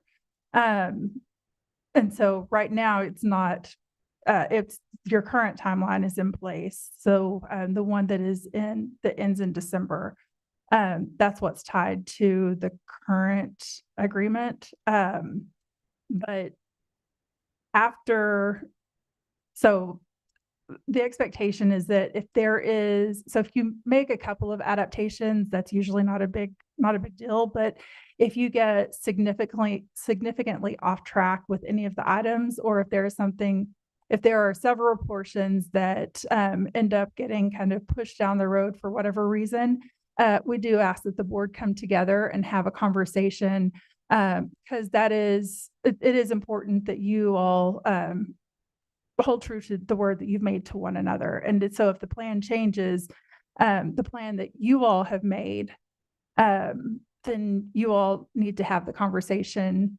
together about what your expectations are for each other and how you are going to move forward as a board. Okay, and so remind me, when did we as a board discuss this timeline? I believe it was approved. It feels like a century ago. It was, I don't have the other one in front of me, but it was actually approved prior to the last renewal. I want to say So it was would have been in October. Yeah, October or of 2023. Yeah. Okay.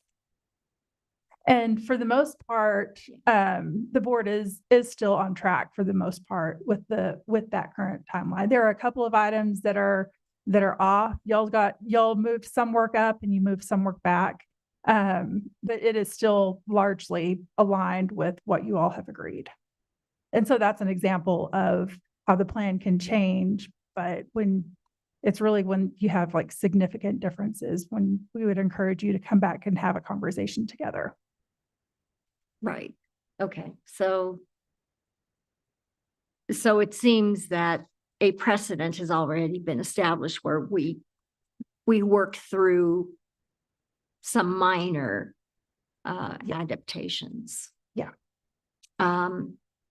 So I'm going to weigh in then and agree that this, I mean, it seems like a lot. I didn't say that during the interviews, but yeah. And so I'm just weighing in on that. Yeah. So this is an opportunity for you all to have a conversation. I'm here to facilitate, but really this is an opportunity for you all to have a conversation with each other as a board about how you want to continue this work. And so if there are items that you feel are maybe extraneous or that are, that everything that is on here because someone on the board has said, this is a priority for me. So if there are things that you feel is a priority or is not a priority, then definitely I think that this is the time to speak up so that you all can have that conversation. But I am generally open to adapting this to how the board desires. So I'm glad we got that cleared up. So I'm suggesting one edit in November. And it's just in general. And I'm throwing this out as a consideration. I know that the council coaches are invested in the 50% of the board's monthly meetings of being. Yeah, well, the board is invested. That's one of your self guardrails that you all have adopted. Correct. And so I'm offering as for consideration that rather than making it a hard 50%, because I'm looking at what we were able to accomplish this year, and we're working at a good clip. And so if we look at what has happened historically this year, there are moments when we've hit, I don't know, I think 38%, but through no fault or lack of effort on administration side or our side, right? And so I'm offering that maybe we create a range of, that we are in our infancy, learning to walk with SOFG. And so I'm offering a 35 to 50% range because I know this board puts a lot of stock into that board self-evaluation. And it's important to get, the points that are on that self-evaluation for many members. So I'm just throwing that out there, 35 to 50% as a range to measure our efforts toward progress monitoring. That doesn't mean we back off the progress monitoring's calendar, but as we've seen this year, it's oftentimes we get off track for whatever reason, again, through no fault of our own. So Okay, so I've heard so a proposal to kind of readjust the expectation to spend 50% of the board's monthly meeting minutes in your monthly board authorized public meetings. So your current threshold is you want to spend 50% of your time focused on student outcomes. The proposal is to go to make it more of a range between 35 to 50%. Am I hearing that accurately? Yes. Okay. What does the rest of the board think? Go ahead. Madam Chair. Board Member Jackson. So it's so interesting because I do remember like when we did the first implementation timeline, like us having kind of similar discussions of, do we want to go hard? Do we want to kind of fall back a little bit? But to this specific question about reducing the 50%, you will not be surprised, think that we need to maintain our goal. And the reason being is because what do we say? What happens in the boardroom trickles down to the classroom. I'm very concerned that if we lower our own expectations and say, well, maybe we can't quite get to 50%, so we're going to lower it to more of a range. Does that also then mean that when we start looking at the goals, well, maybe it's not a 10-point increase, so let's just like move it back down to a range of maybe 5 to 7. I think it sets a bad precedent for what we're asking the district to do, what we're asking the superintendent, what we're asking the teachers, the staff, the students. We set this goal of at least 50%. 50% should absolutely be doable, especially if we can work towards efficiencies and work towards keeping the focus where the focus needs to be. So I would politely disagree and maintain that we need to keep the 50%. Not only that, we've already set it as guardrail 2 for a board guardrail. We've already agreed to this, and I'm always hesitant about agreeing to something and then backing down because we haven't met that. It doesn't mean that we can't meet it. It just means that we haven't yet. And so for those reasons, I would respectfully disagree and ask that we keep it at 50%. Okay, so I've got one person for moving it to a range, one for keeping it at 50%.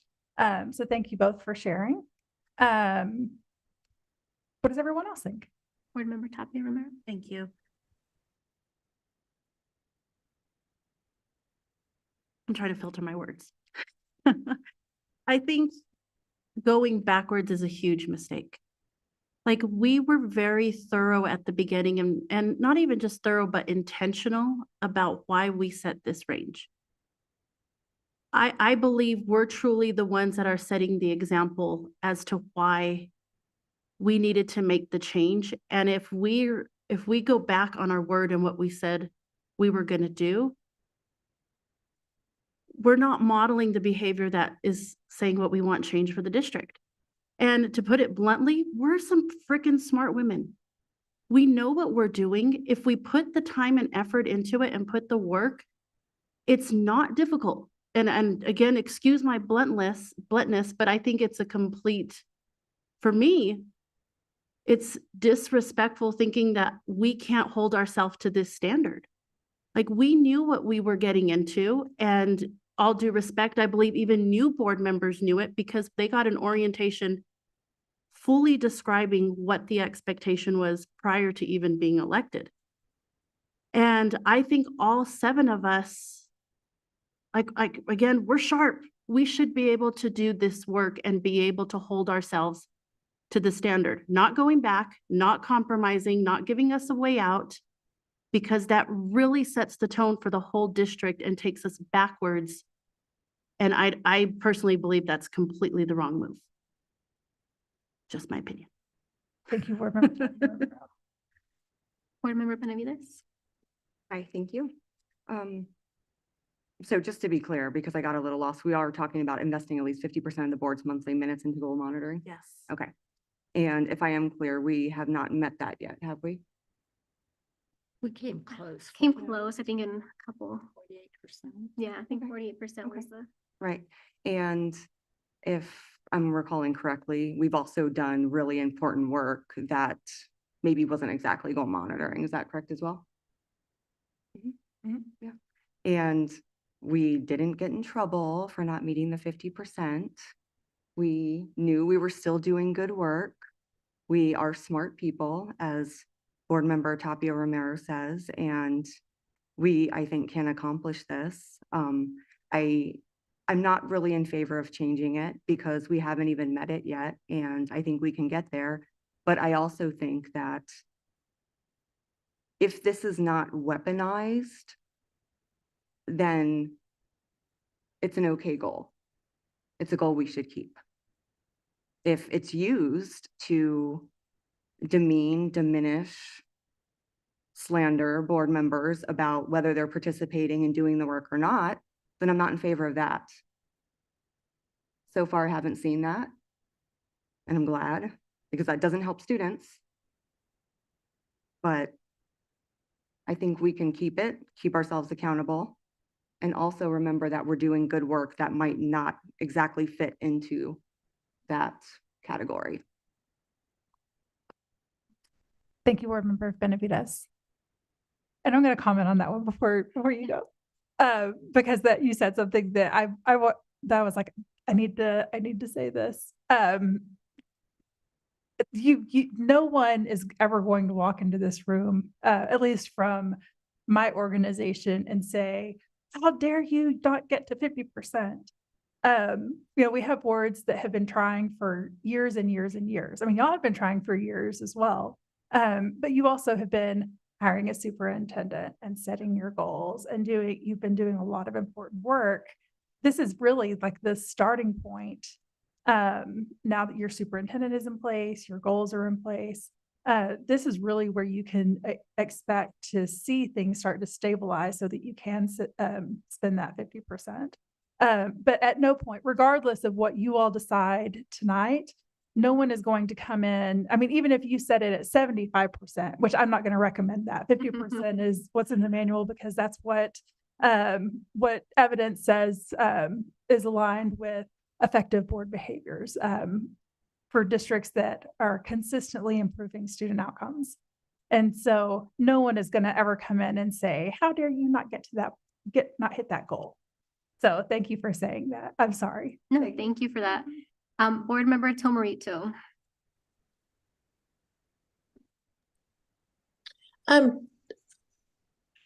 I do have some concerns, especially when we're looking at 50-50. It's one of the things I know when people talk about we're going to put ourselves behind. But the thing about it is how far, for those who do understand the process and are moving forward, just keep going forward while some of us are still trying to figure out the parts. And the other thing is, when we throw out that it's our due responsibility, we met prior to that, I have to disagree with that. That was not mentioned beginning about going into SOFG and what our responsibilities were as a new board member. So trying to catch up in all of these parts was one of the things in trying to figure out, why is this going on? What's going on here? But at the same time, I do agree also with Heather, because many times what's thrown out there is that you knew what you were getting into, you knew what your job was, just do it. And so that in particular, in those words, and using this, and Ashley, I know what you say, and I know what you mean by saying nobody's going to do that. But there are those underlying voices that do that when it comes to meeting these goals, and the position of talking behind other people's backs on when we don't do these things and why we're not doing it. And many times it's one of trying to address this in our personal matters and according to our governance manual.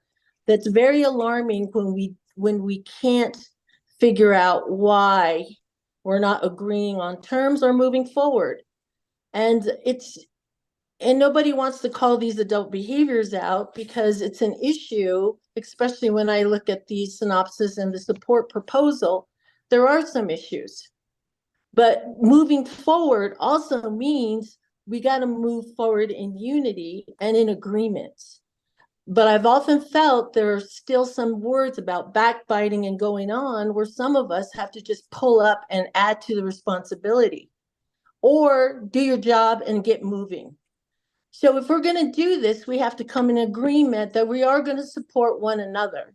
And we're going to do it to the point that we understand that this is important so our kids can succeed. But I'm in disagreement if we're not going to go to that space.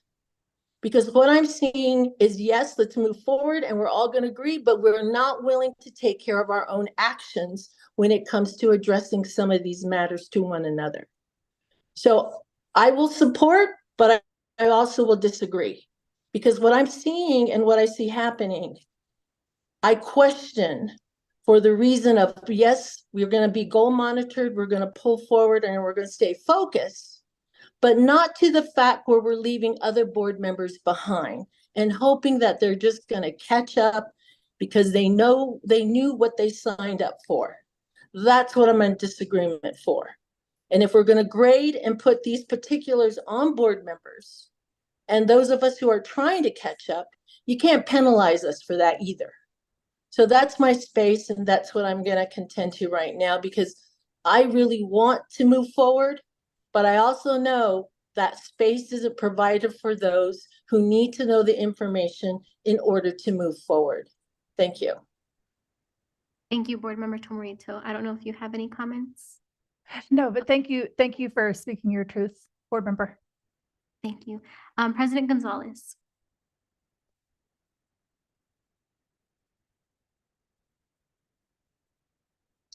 Thank you. Sorry, I'm having Zoom challenges right now.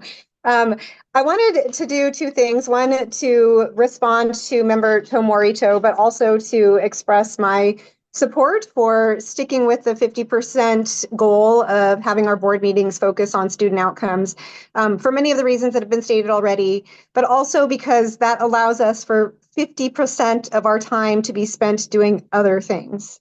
And half of our meeting time is a long time to spend doing other things. So whatever that may be, whether it's legal obligations or approving contracts or recognizing staff or whatever it may be, I think we need to acknowledge that 50% is a long time to spend talking about things that are not related to student outcomes. So I think for me, I do feel that 50% is a good goal.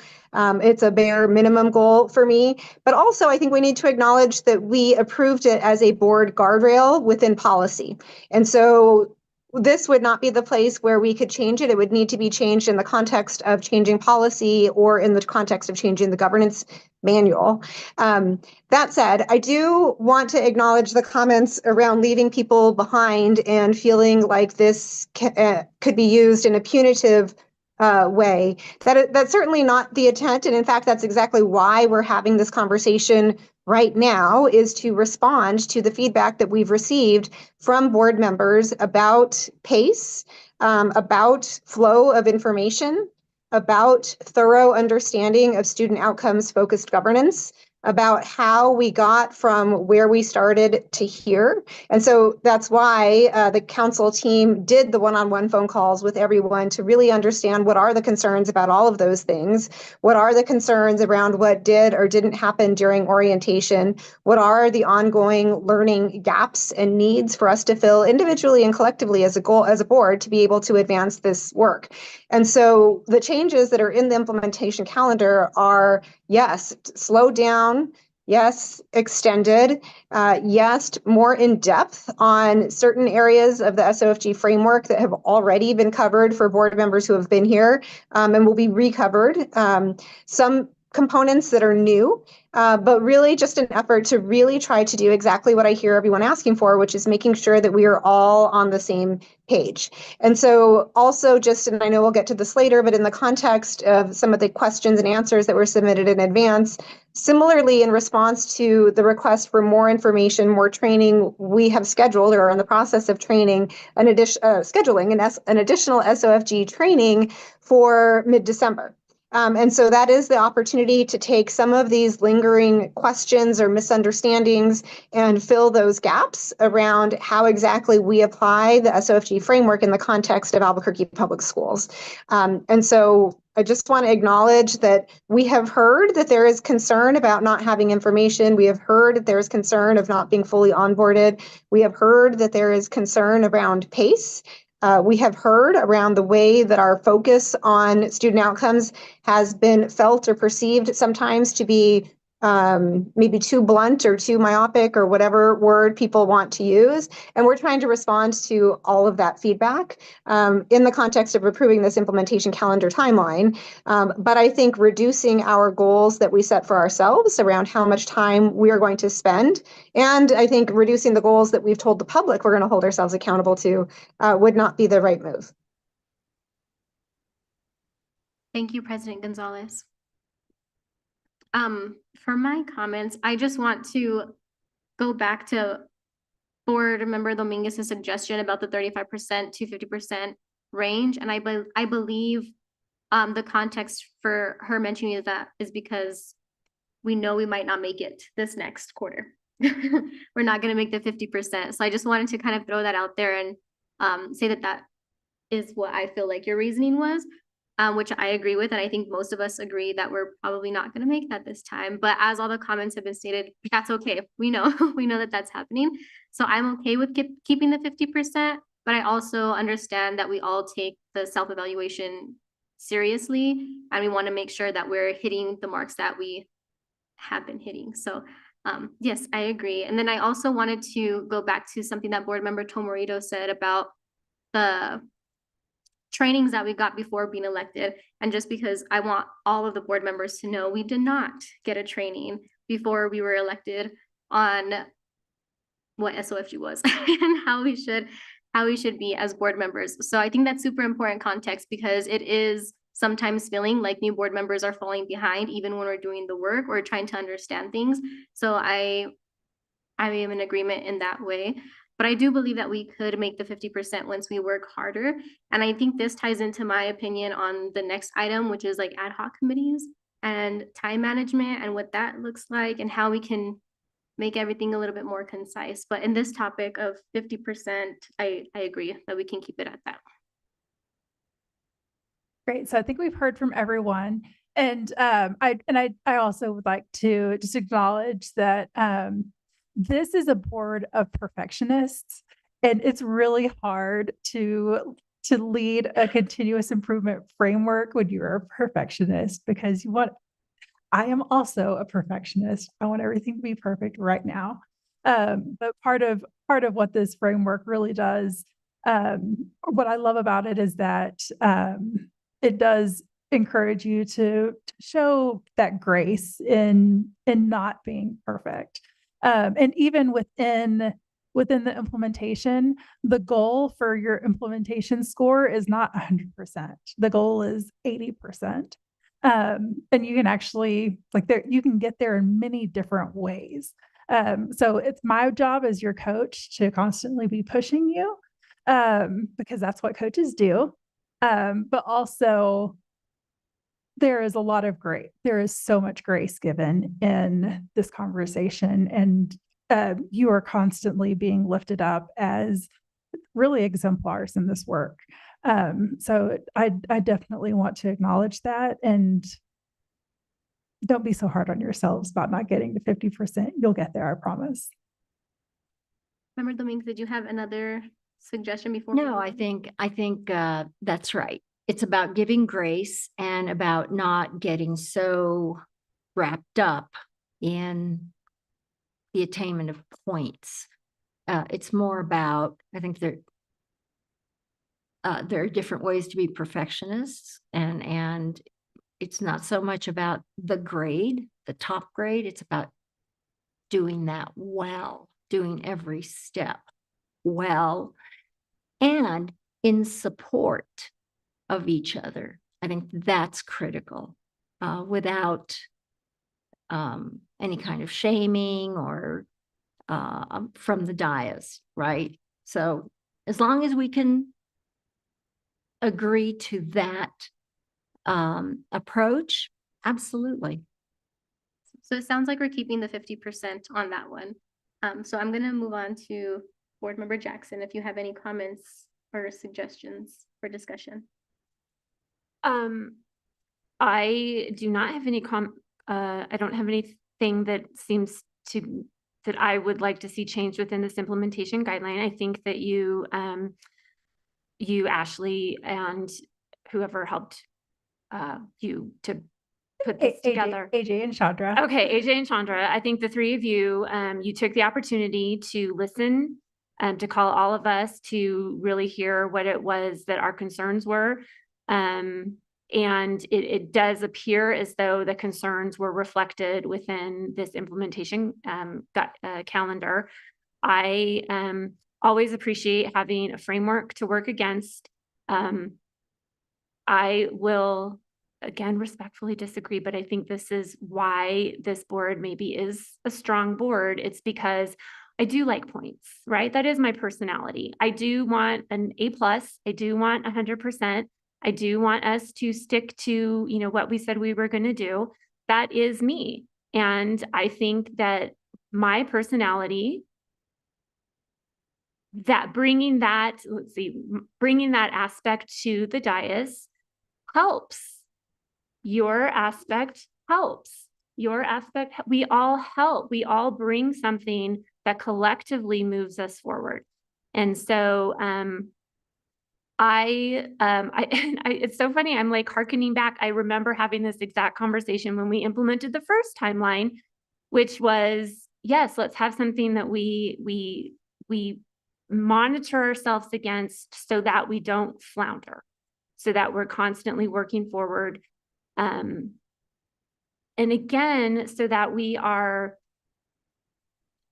modeling the behavior that we want to see from the superintendent and from the district. And so I mean, can I reserve maybe at a later point, but I mean, I've reviewed the implementation guideline and I appreciate your response to what you've heard from all of the board members. Thank you. Board Member Tapia Romero, do you have any comments? I do not. No, thank you. Thank you. Board Member Benavides. Thank you so much. So my next question is in reference to December 2024 Unity and Trust. Board received statements of interest from individual board members who are interested in officer positions for the 2025 calendar year. And I'm curious, is this a usual practice that the board has engaged in over the years? And what specific issues or objectives prompted this suggestion? And how does it enhance the overall process? Yeah, so there was a request from a couple of board members that you all have the opportunity to look at the way that you elect your officers. And so there were actually several ideas kind of thrown around. And so we're not going to get into all of those ideas tonight, because that's why it's slated here on this conversation to, or that would be part of the, that's part of one of the pieces on here. But there were several board members who expressed a desire to really to consider the way that you elect your officers and to make it a more transparent process that is more open and really that eliminates some of the conflict that has been felt in the past. I know that the times that I have observed, the meetings that I have observed where you all have engaged in your, what is it that you call it, your board organization? We just call it officer elections. I don't know a single board that has just said, let's just let's just all show up and make motions on the dais that day that doesn't have just like dread going into that meeting and then leave with like months of resentment afterwards and needing like almost a team building after that just to like have healing. So there were some suggestions from some of your colleagues. One of the suggestions was to take statements of interest that at least if you all know a month in advance of who wants to serve in different roles, different capacities, that would at least make it more open and less like tense. And we actually, so from Council of Great City Schools, we actually do have a support document, and I actually left a stack of implementation guides on the dais. There you go. So there's actually a process that's laid out in there. You don't have to follow the process that we recommend. I like it because it makes it very objective and less subjective, less like I don't know, it just takes the politics out of it, which as a recovering board member, I appreciate. But I want you all to figure out what's going to work for you. So if there were enough people who identified that as a need, there were also a couple of other ideas thrown around about, so there was a request to look at the way that like how officer terms overlap with board elections and the way the officers serving when they're up for re-election. Again, those are all conversations that you all have to decide what's going to work for you. But if it is something that was mentioned enough times that it is clearly something that you all have identified as an issue that you'd like to move forward with. So it's not usually something we put in the implementation timeline, but because it was mentioned enough times, it was worth putting it in there. May I ask a follow-up? So if we do agree to this, because it doesn't state it, and I don't know that anybody's asked this question, is there going to be a hard deadline? And if somebody does not declare their interest by that deadline, then they cannot run for office during that meeting? I think that is a great conversation to have when you are evaluating your governance manual and the way part of your officer selection process. It's up to you, okay, really. But and this really is something that I have no opinion on. We do have best practices, but it is such a sensitive subject that I really want you all to figure out what's going to work best for you. Thank you. Thank you. Board Member Tomorito. I understand the wanting to know piece and the interest in prior, but I also understand if there are those who do want to run on that day of election, that should also be given, because I didn't know I was running for vice president till 20 minutes into the meeting. And I ran because I didn't understand the process of elections, but I threw my name in the hat. So, but if I were under these restrictions, I wouldn't have been able to do that. So somewhere we have to have this leeway for incoming people, those who may not understand the process, or those whom it might change right in that day, that should be open also to those board members who decide to run. But so yeah, I think that if we're not strictly standing on these guidelines, and also that we leave it open to those who want, but then I don't know if we're defeating the purpose. But I think that we have to give due diligence to those who may all of a sudden decide on that day to want to run. So anyway, that's my feelings on the matter. Thank you. So can I ask a follow-up question, Board Member Tomorito? Sure. And this is for everyone on the board to consider. Would you prefer to, rather than saying that the board is going to receive statements at this time, would you all prefer to really set out, like, the board will identify a process for how for how officers are selected or for how these statements of interest can be expressed. So if I can respond to that. Okay.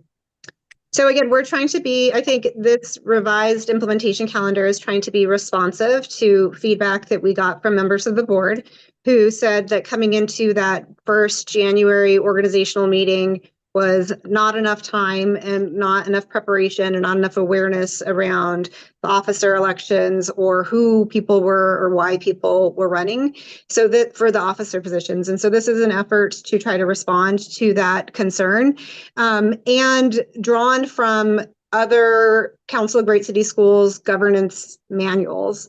And so partly in the context of updating our governance manual at the same time that we're approving our implementation calendar, wanting to try to do both things at once. And so I think per Ashley's suggestion, we could certainly change the language to be something more along the lines of determine a process for improving officer selection in January organization meeting or something like that.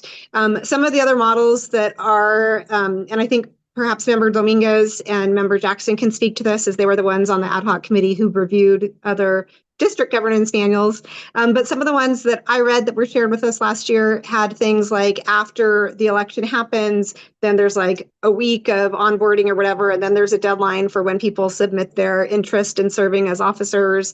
We, again, per Mrs. Paz's comment, it's up to us. And so we can decide how firm we want that to be. We can say it's encouraged that you notify your peers and that you submit a statement by X date, but not required. But again, that's entirely up to us and trying to create a process that's going to work for everyone, while being responsive to, again, both criticisms and concerns that we heard from folks as part of how the process has worked thus far.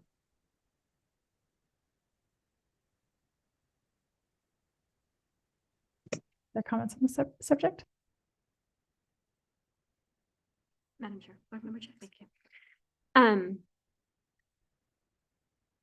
So I actually really like this. I like having like an interest expressed a little bit earlier, because it really does, the way you laid it out, it's perfect. It's very contentious. It's very like tense and uncomfortable.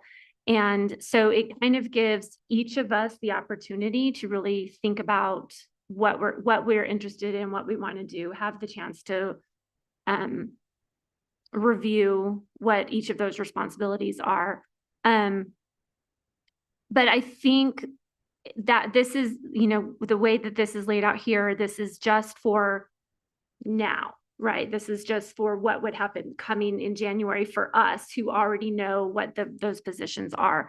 So I wonder if it makes the way it's stated right now is kind of particular for January 2025. So I wonder if this could be amended slightly to add it to the governance manual so that even looking forward to next November, December, when we possibly have new board members joining, what process do we implement for them to also have the ability to express interest? Does that make sense? So I'm hearing you say amend the language so that you take statements of interest for this year, for this year's officer organization, and then in the review of the governance manual, you actually define a process for how this board will move forward in future years. That's exactly the intent. So if I wasn't clear when I was trying to explain that we're doing the implementation calendar and the governance manual at the same time. So the intent is, and that's why it says 2025 calendar year. So for this year, for this current board, who are people who are currently in the seats, and it is at the end of December where we are looking to have a process for people to submit their interest in advance. And we are also improving our governance manual, and that's further on this implementation calendar. I think it's in December, January, February, when we approve those revisions. And so revisions to how this process happens in the future with future boards and following an election would be included as updates in that manual. And I'd like to also acknowledge something that I didn't acknowledge previously. So there was also a request that that you all consider moving the decision to so currently you're doing it in the first meeting of the year. There was also a request that you in the future do it the second meeting of the year. I believe that there is actually, I think that it's in like your state code that it has to happen on the meeting in the years where there are elections. So y'all could move it this year, but that kind of also defeats the purpose of the request, because the request was like, oh, it was so hard as a new board member to come in and have to make that decision immediately. I think your state law actually requires you to do it that way. But I think that staff is also, it's something that they're also looking into. So, and that's part of the reason that it's not like this conversation isn't necessarily the time to deliberate how it's going to be done. But it is something like in the very, very, very near future, like within the next few weeks. May I? So it feels rushed if it's going to be in the next few weeks. And so I think we need to have some grace and be flexible about these things. So the benefit, I agree, it cuts down on the awkwardness of the annual meeting. It puts our choices on the table before the meeting. And we have a little bit more info going into the meeting before the vote.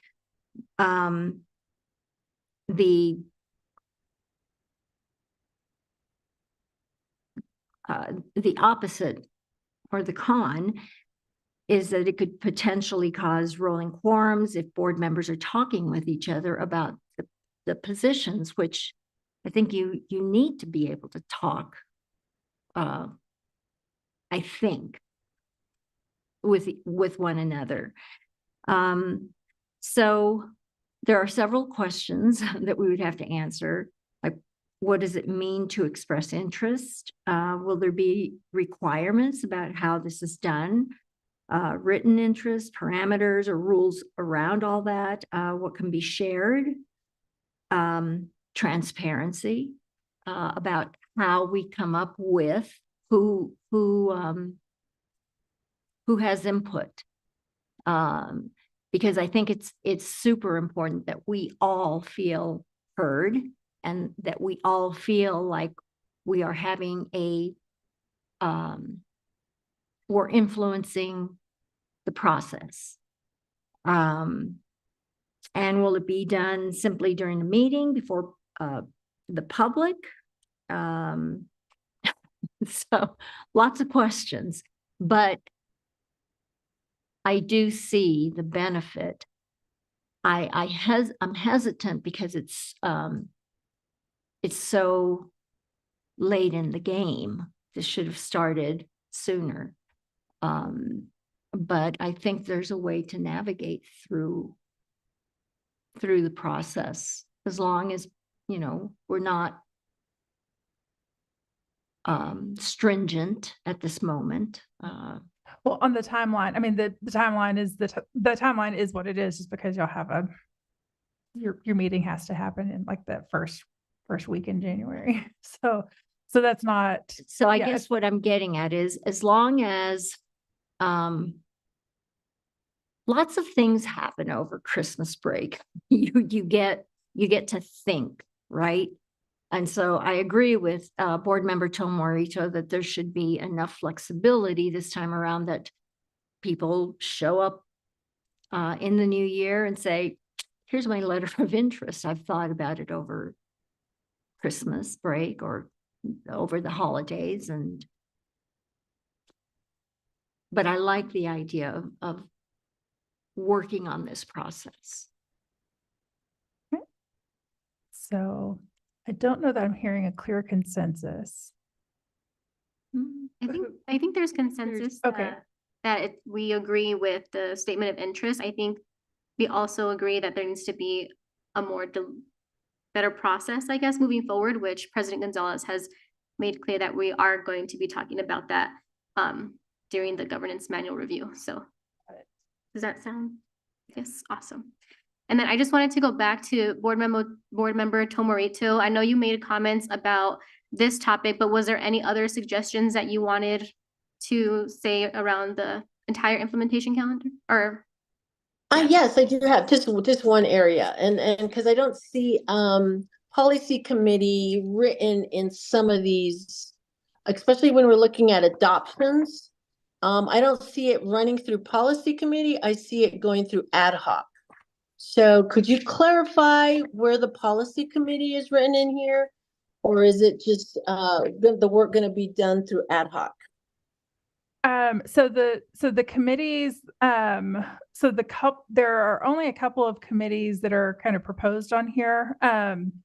The first one, and this is one that I had talked about with a couple of board members, but I wanted to have the conversation with the full board as well. Especially because I didn't get to visit with all of the new board members. We kind of divided and conquered with our one-on-one interviews. So previously, when the board went through the process of developing the governance manual, they were very clear about going through an ad hoc. So they established an ad hoc committee to do that aside from the policy committee, because they wanted to make sure that the most people had the essentially you've got kind of a distributed leadership model where you've got your policy committee, and then you've got your this committee is going to work on these policies, and then you all come together and have discussions about them as a board. So I think that's the only one that specifically has to deal with policy.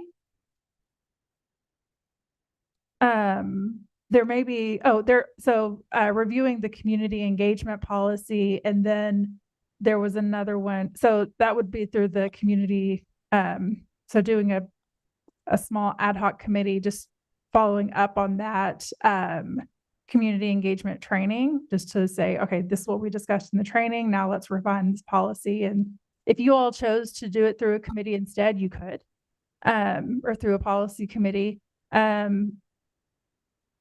wanted to continue to honor that expectation of having as many touch points, or giving people as many opportunities to show leadership and to kind of take charge of different parts of the implementation.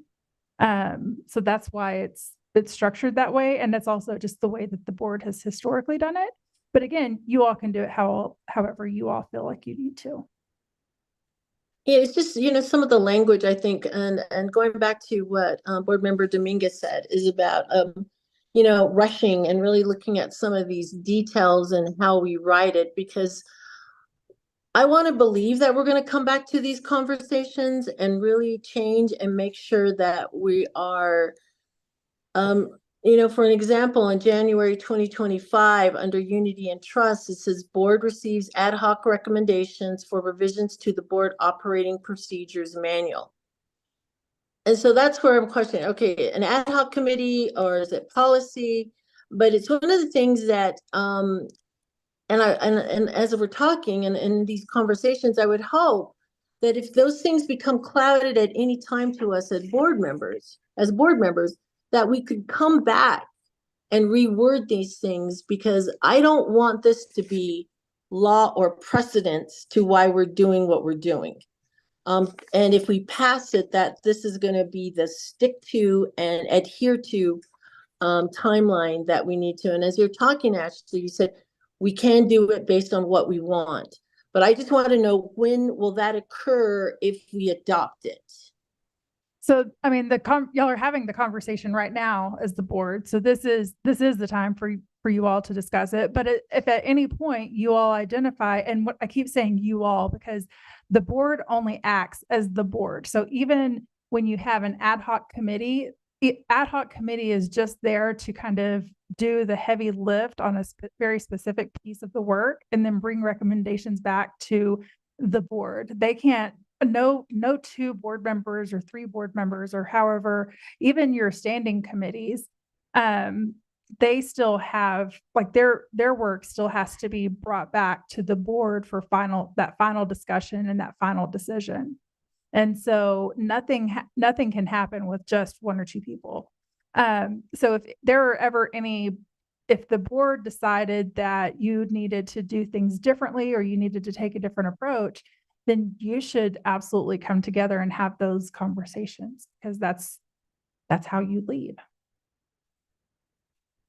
But on this ad hoc committee for the governance manual specifically, that's how the board did it before.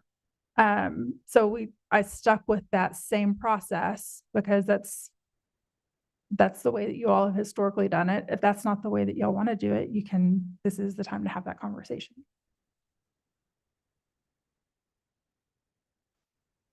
Are there any comments? I have a comment, Madam Chair, if you don't mind. What is the point of having a policy committee if they're not going to be tasked with policy work, reviewing the policies? And I don't mean to sound sarcastic when I say that. I'm just really genuinely curious. So, I mean, there's a lot of other policy that the board considers beyond these.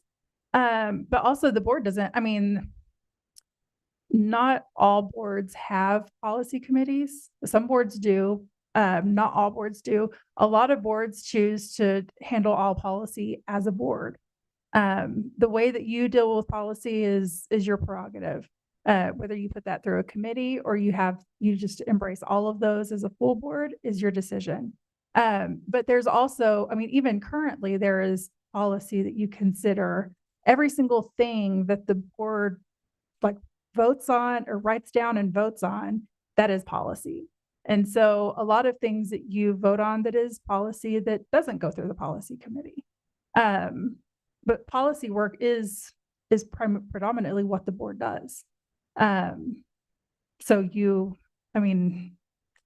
all can decide if the policy committee is something you want to stick with. It sounds like it is.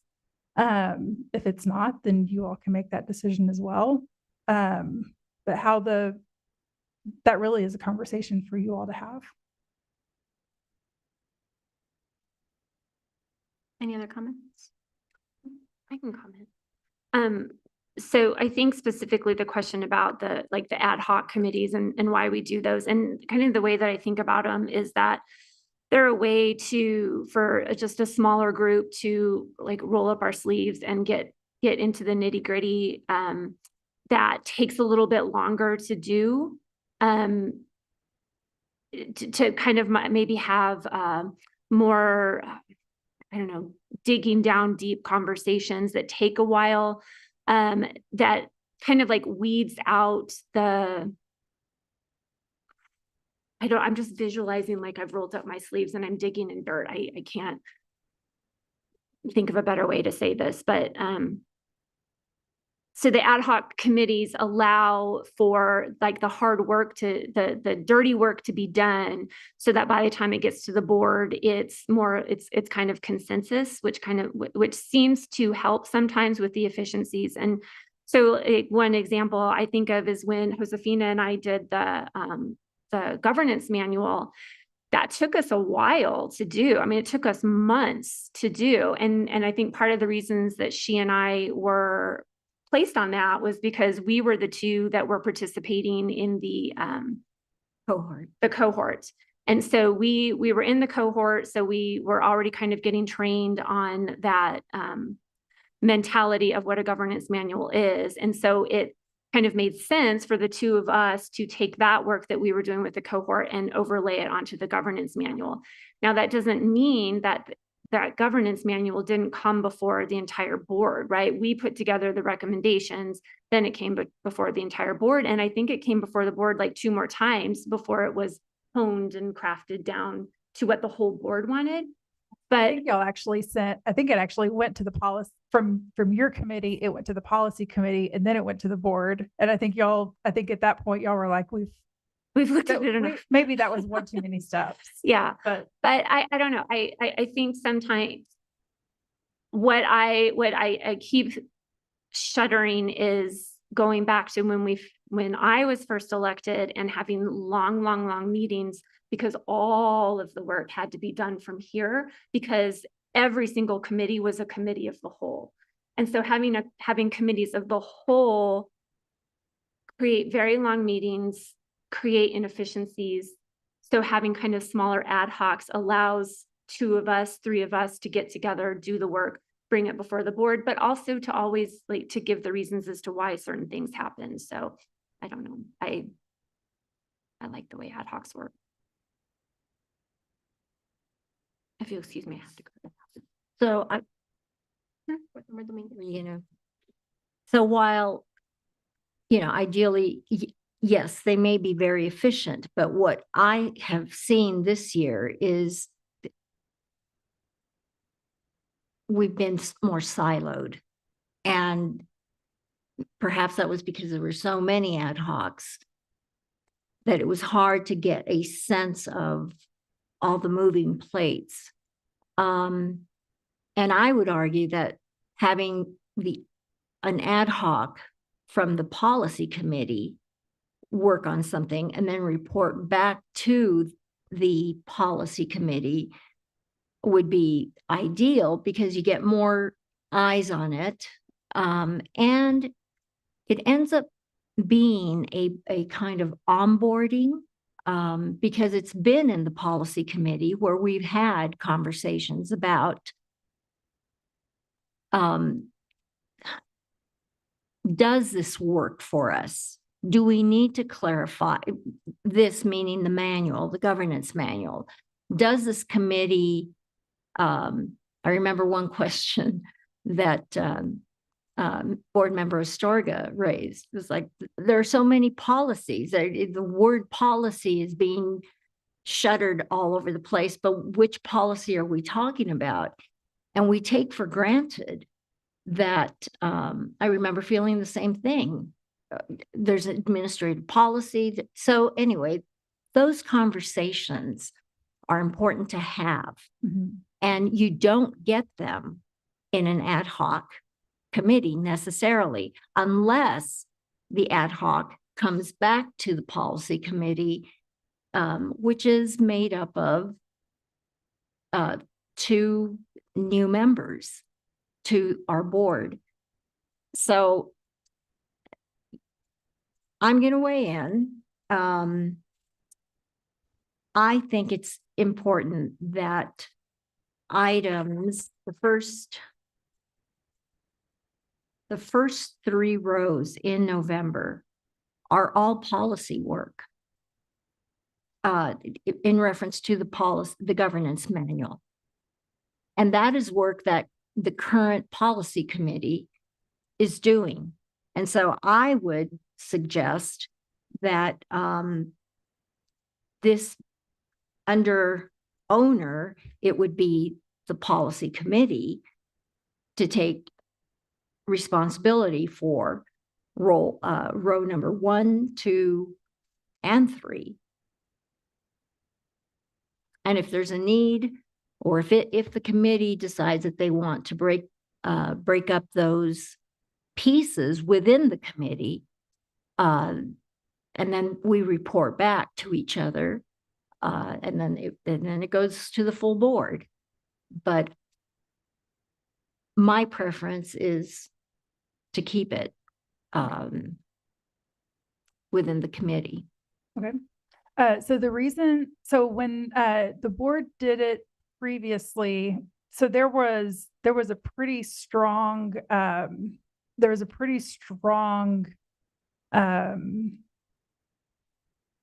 feeling at the time, and that was also conveyed through our conversations with board members this time, that there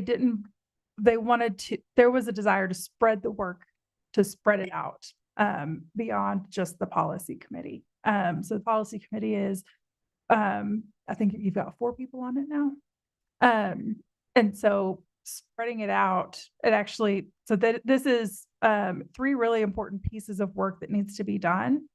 Well, so 2 of them are essentially the same. The board guardrails, I think that really is a conversation for the full board. That's not presented here as a ad hoc because it is something that the full board needs to discuss.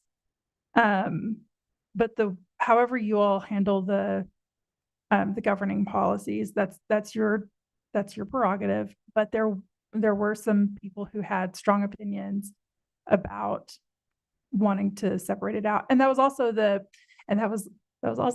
your perspective last time, that to separate it out from the policy committee. I don't remember that, but when was that? Last year? Under the previous leadership. And keep in mind, we were getting started. Yeah. Right. Well, and because the board chair is who appoints committees, not committee chairs. And so that was also some Correct. of the, like, there was some back and forth there as well. So, the policy committee has already begun. We're in the middle of amendments. And so what happens then to the work that has been done if we adopt this?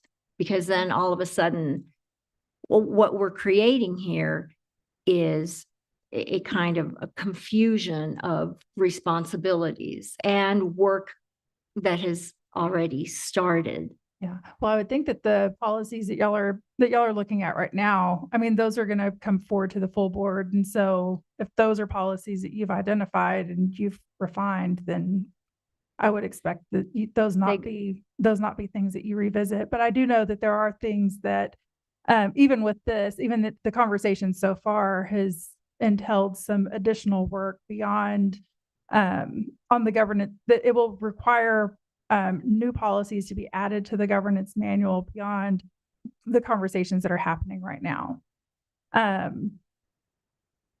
So for example, if you identify a policy for how you're going to, if you refine your officer selection policy, that's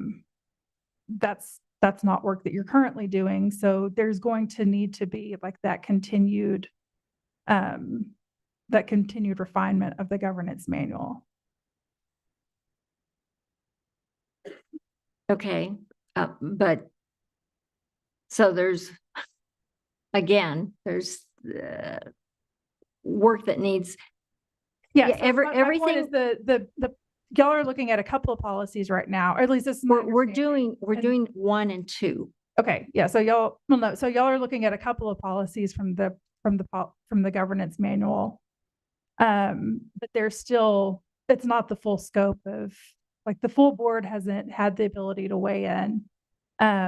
Usually when you do that review of the governance manual, everyone has, like, you collect feedback from everyone before you start the process, and everyone has the opportunity to say, I think we need to work on this area. I think we need to work on this area.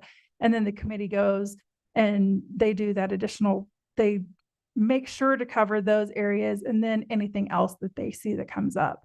Again, that's what the process has been so far. It's your manual, so however you want to do it. I also saw a hand up from President Gonzalez. If you wanted to chime in on this conversation. Thank you. I think I was going to mostly say what Ms. Paz just said. The changes that are moving through the policy committee right now, which are like 4I, 4J, 4K, those have had their first read or their second read, and they'll continue through the process to then be presented to the full board for approval on consent, or if a member removes them from consent, for approval by the full board with discussion. The purpose of impaneling a committee to review the entire governance manual is to review the manual in its entirety, which has always been the plan. That's what was on the plan for the previous implementation calendar. It was always going to be in November. the policy committee chair opted to have a September policy committee meeting to review those specific policies that I mentioned for I, for J, for K, et cetera. So that's certainly the prerogative of the committee and the chair to do that. The idea is to make sure that we're looking comprehensively at the whole governance manual, and then also potentially adding things. So over the course of the year, since we've had this governance manual in place, there have been a whole host of things that we've had concerns about, questions about, a lot of feedback that some of the policies that we have in place are maybe not specific enough. I would say in particular, one is addressing board performance concern, individual board member performance concerns. That's a policy that I've heard specific members want to revisit. Specifically the policies on committees and how ad hoc committees are appointed. Right now, ad hoc committees can be given a charge and a deadline, but if they don't meet that charge or deadline, they don't end. And so we need to strengthen the ad hoc committee language in that way. And then similarly, this whole conversation that we just had about the officer elections, the timeline, statements of interests, all of the very good questions that people just asked, that type of information would also be integrated into the governance manual. And so the document that supports agenda item 5.2, the discussion report, where lists out essentially what strategies do we want to recommend to be able to engage the full board. Do we want to have focus groups? Do we want to have small group meetings? Do we want to use surveys? Do we want to use interviews? Do we want to use Google Docs? That's all for us to determine how we go about the process of changing the whole governance manual, but acknowledging that policy by policy in a group of 4 people isn't inclusive of the whole manual or the whole board. So trying to respond also to the request to be more inclusive and to have more distributed leadership opportunities too. This is just, a clarification. So we've got two agenda items tonight for SOFG. One is this discussion about the timeline. The other one this actual discussion about how you're going to proceed. 5.2. Yes. Okay. Yes. Okay, that got it. Okay. So this first item is actually the conversation that we're having right now. So let me ask this question. How many ad hocs do we have currently? We have, and who chairs them? We have the community engagement ad hoc and that's Courtney Jackson, board member Jackson.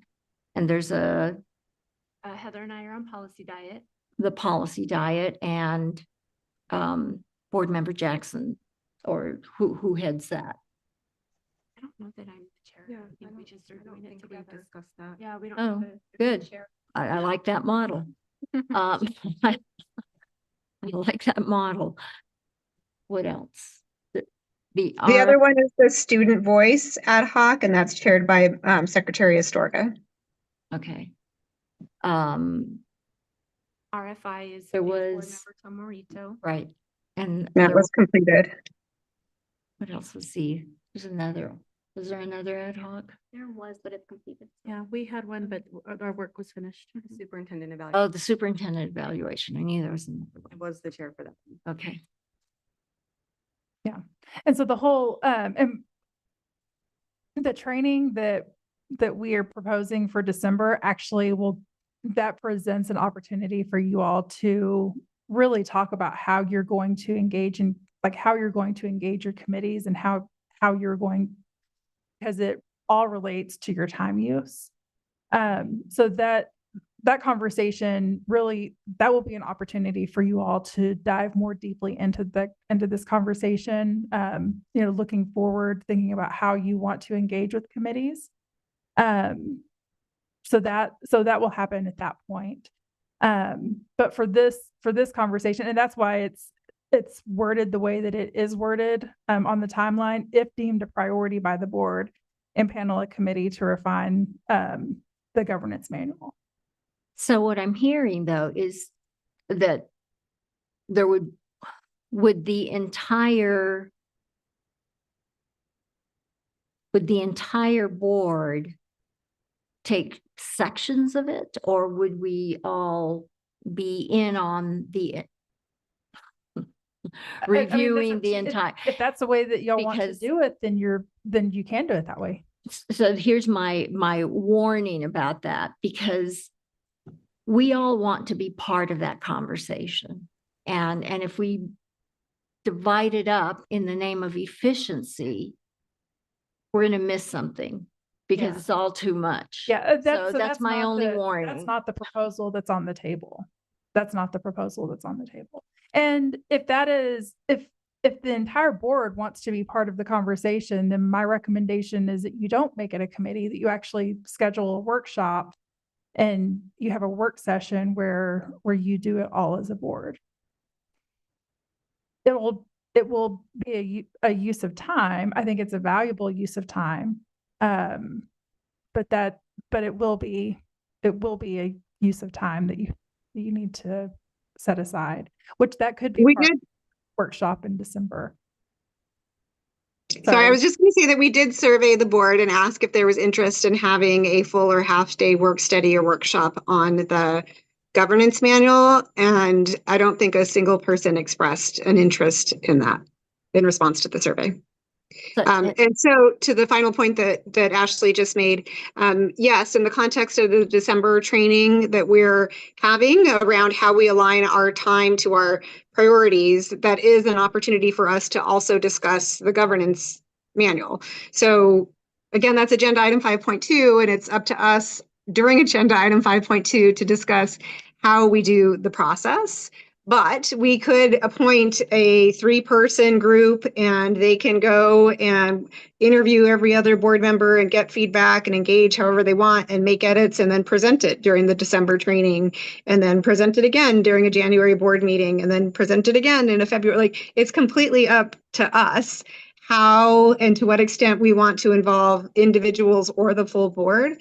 But I think the notion is it is a comprehensive document with the need for a lot of track changes and, to Member Jackson's point, really getting into the dirt and the weeds. And so if we're not going to do a full day session, which people said they didn't want to do, the other alternative to do that was through a smaller group with an ad hoc committee. So let me clarify, perhaps. I don't know why people didn't choose a workshop time. But I think there was confusion about, well, we're working on the policy committee is working on the governance manual. So it may not have made sense without this conversation and clarification. So just as an explanation of why people. But at that point, the policy committee wasn't working on the governance manual. So again, like, this had been on the agenda, implementation calendar always for November.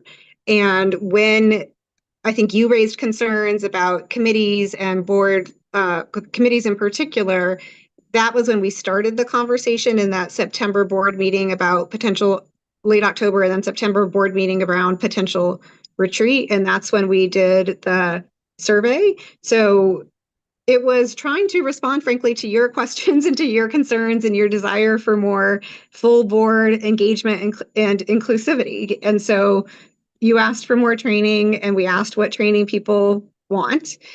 People didn't want the workshop. We are delivering the training that people did express that they want through this implementation calendar that's presented right now, starting with this December session that we're trying to organize and schedule. And so if things seem out of sequence, that's only because we're really trying to act in real time and respond to all of the feedback from everyone.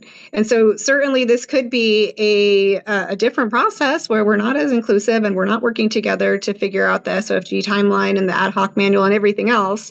But in the process of trying to be responsive to everyone's concerns, questions, and also need for additional training, we have slowed down and are changing the governance manual review process because of the feedback that we got. So just a point of clarification, there was a request for maybe some training, but mostly it was a retreat. And there's a distinction between a retreat and training. And the governance manual was part of the request. But I want to make a point of clarification about the training that you offered on December 14th. That is, several of us are going to be at the New Mexico School Board Association conference.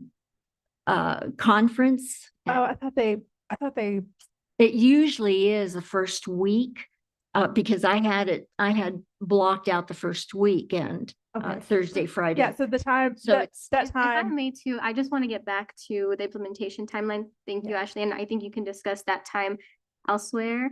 But it was an option of 3 dates. It wasn't just the 14th. Yeah. But I do want to get back to this, and is there anything that would make you feel more secure in moving on with that specific topic? You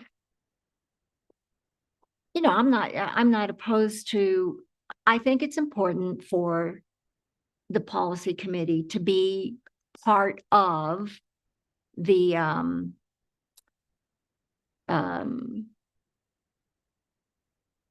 to be in the loop. I like the idea of having the entire board, as long as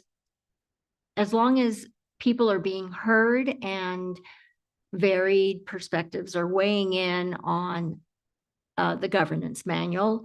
But I do think it's important to follow the first and second read that is in that governance manual on any amendments to policy. So do you feel comfortable leaving it as written and panel a committee to refine the areas of governance manual, knowing that we all have heard your suggestion of that being the policy committee? Because it doesn't say ad hoc committee. We could impanel the policy committee to continue that work. Correct. Are you feel okay with that? You could impanel what you just said, impanel the policy committee to do that work. Yes, so if we leave it like that with the suggestions that we've heard tonight, I think that can still. so that would be, that would be different. That would be, so you would delegate that work to the committee, to that committee, rather than impaneling a new committee. Right. And I think that's where the rub is. Is it, or I guess that's the question. Do you want to have a separate committee? The way that. So I y'all guess done it that's the before, or do you suggestion wanna that we use should the- talk about right now, is just so we can Yeah. move on, is we have a suggestion for the policy committee to continue the work, especially, this is on November 2024 implementation timeline. To continue the work of the governance manual review. So you're saying that's what it says? And you're saying, So right now it says to impanel a committee, but policy committee chair has suggested that work continued through the policy committee instead of a new committee. So I just want to get consensus if that's okay with folks, or if they don't want that, so we can move on from that topic. So yes, that's what I'm weighing. Yes. personally, I So- don't believe, go ahead. No, you go ahead, sorry.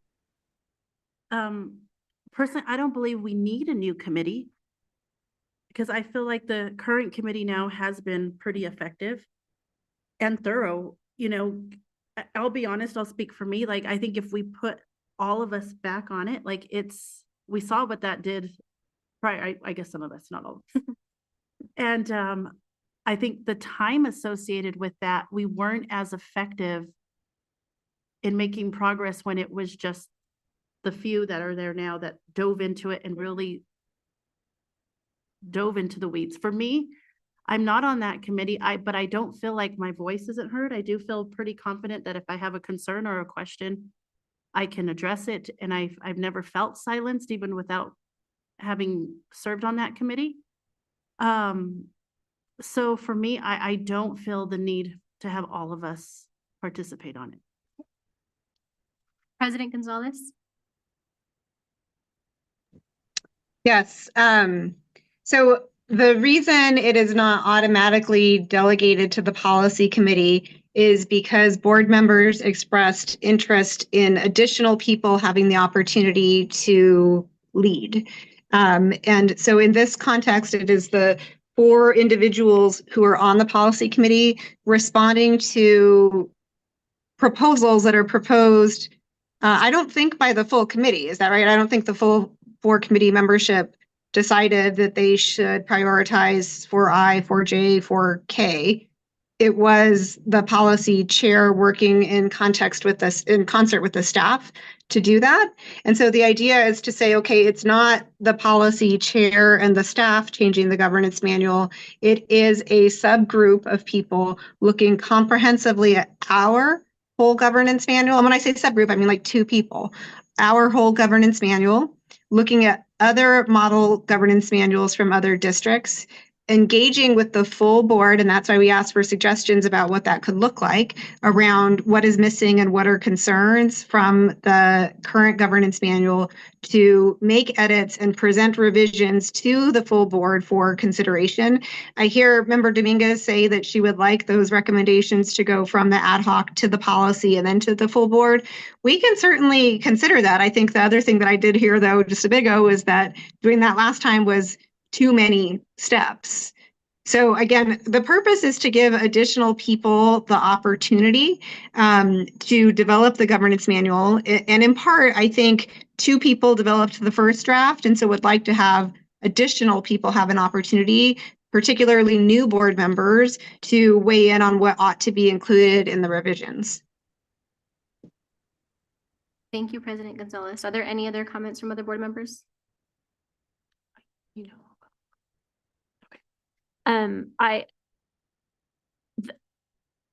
Again, I think that this is a way.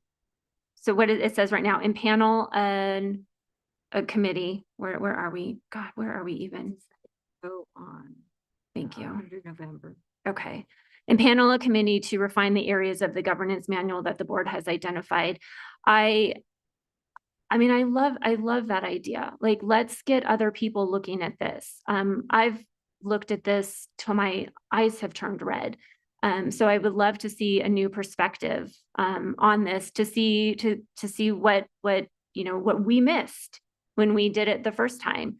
And so I think with so much of the feedback that we're getting of it's only, a few people that let's have other people weigh in on this and have the opportunity to look at that, knowing that there will be a robust outreach to all the board members so that everybody has the chance ultimately to weigh in on it. But, let's have some people who haven't had a chance to really dive into it take that opportunity. So to answer your question, I think it's fine the way it is. Thank you. Board Member Benavides, did you want to add anything before I go? She's hungry. Me too. That is true. My fellow board members outing me over here. We're in agreement though. Yeah. I like the idea of everybody, that was awesome. I like the idea of everybody having a chance to chair a committee, be in charge of something, kind of sharing the responsibility. It's equitable. It's always a good idea.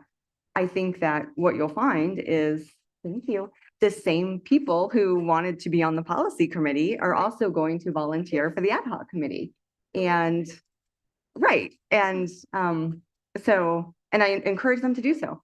So, if this is what we're going to do, then the same people will step up, because I think the policy work is very difficult. And there are those of us who maybe can't fit it in. And so, I think it's an opportunity for people who do this and that are very good at it to really shine. And so if this is the way the board is going to go, then we can do that. But I also want to make very clear, we have a policy committee specifically for this purpose. So what I'm hearing is Board Member Benavides and Board Member Tapia Romero are going to be on the ad hoc committee? No. That was a joke. No, but I am recommending we create an ad hoc committee just for budget work. I love it. I love it. Okay. All right. So an ad hoc committee derived from the policy committee. Is that what I'm hearing? I wanted to make my comment real quick. Oh, because yeah. I don't agree with an ad hoc committee Okay. doing this work, just because I have had concerns about interpretation of the governance manual that I have expressed multiple times, and coming from if two people are working on it, which is kind of what our normal ad hoc committee is, that's what that can bring again. So I am in agreement of having the policy committee work on it just because it gives a more of a scope for people that are already interested in that work compared to just two people. I would be open to bringing it back to the policy committee or to the board to have those conversations, because my biggest concern is we have people working on it that create their own interpretation and then the rest of the board is not on that same page. So that's kind of where I stand with that. I think Ronaldo. Oh, yes, a board member, Tomarito, sorry. Let me take down my hand. I'm also in agreement with Janelle that let the policy committee do the work that one, they voted for, we elected them, we elected the chair to be there. So I would think that we would allow that work to happen. Because I think a majority of time, just as also Heather stated, that there are those who want to do that work. And I think we should allow that. And it's a choice rather than creating an ad hoc to where they're appointed to those positions and they do that work. So I think that one, keep the policy committee, and those who do want to work on that work, allow them to work on it. And I think if in our processes we have to elect somebody or put people in those positions, I think we should allow them the opportunity to do that work. And so I am for a policy committee. Thank you. All right. So I think I'm hearing policy. We're gonna send it to the policy committee. Okay. I'm gonna reserve the rest of this conversation for 5.2. Sounds great. Okay. I want to move to President Gonzalez for any suggestions or comments that you might have had for this timeline. Thank you, Secretary Astorga. I think I've partly said in the context of the conversation, my comments, which is just that the Council of Great City Schools staff worked really hard to take the feedback that they heard from the board around everything in terms of our learning needs, our development needs, our continuous improvement needs, our understanding of student outcomes focused governance, but also the need and the desire to continue to prioritize student outcomes and student outcomes focused governance.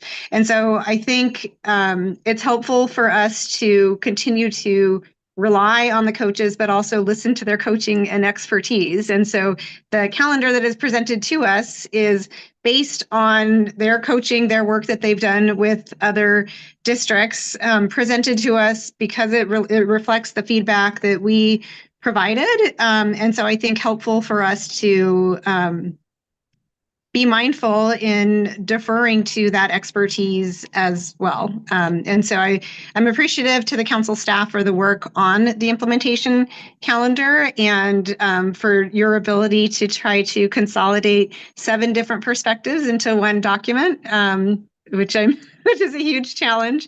And I'm supportive of the calendar as written, with the amendment that we strike the second review of the policy diet, or the second policy diet process. And so if I could offer a friendly amendment to Member Jackson's initial motion to approve, it would be that we strike that second policy diet process.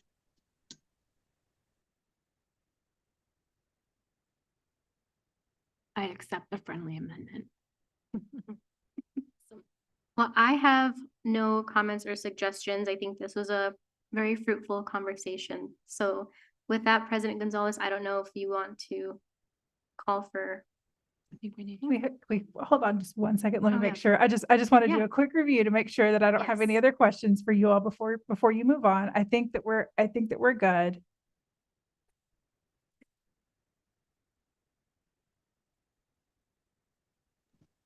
Yes. So we are good. Good. Thank you. Sorry about that. Okay, so there was an initial motion from Member Jackson and a second from Member Dominguez. Member Jackson amended her motion to strike the policy diet, the second round of the policy diet. And Member Dominguez, do you support that amendment as well? since you made the second. Yes, I think. Yes. Okay, so we have a motion and a second. Dr. Albright, can we have a roll call vote, please? Janelle Estorga, Yes, sorry. Ronaldo Tomorito, Yes. Heather Benavides, Yes. Crystal Tapia Romero, Yes. Josefina Dominguez, Yes. Courtney Jackson, Yes. Danielle Gonzalez. Yes. So the motion carries and we have a new SOFG implementation timeline. Thank you, Ms. Paz. You will stay in the hot seat for our next conversation, which is agenda item 5.2, a discussion on impaneling a group of board members to refine the Board of Education Governance Manual. This is not an action item. This is a discussion item only. And so we've started the discussion already and would like to just draw board members' attention to the support document for 5.2. Which described the previous process that we used to create the initial governance manual, who was appointed initially, when the work happened, how many reviews of the initial governance manual there were, and acknowledging that there has been changes to the policy within the policy committee already, and that those will continue to proceed through the regular policy development process. Board members were asked to come to this meeting with responses to 4 questions, which were: 1, what strategies would you recommend be used to gather feedback from the full board? And so this was an effort to make the process more inclusive. So if we do keep it with a 4-member policy committee, what additional strategies do we want to implement to make sure the full board has an opportunity to weigh in? The second question is it's a Mad Lib. Complete the sentence. I will feel like this has been a fair and inclusive process if. The third question, what core principles or goals should guide any changes to the governance manual? And then the final one, whether you're interested in serving on the ad hoc committee. I heard loud and clear from members Benavides and Tapia Romero that they would like to co-chair this committee and lead all of the work. So besides that, everyone else has an opportunity to weigh in as well. And so we'll just go ahead and start at the beginning with strategies recommended to be used to gather. Actually, before we go to those 4 questions, I will turn to you, Ms. Paz, to see if you have any other guidance or feedback around how we pursue this conversation. But I was going to say, before we get into the 4 questions, we can pick up where we just left off around whether this gets delegated to the 4-member policy committee or to a subset of 2 members of that policy committee or something else.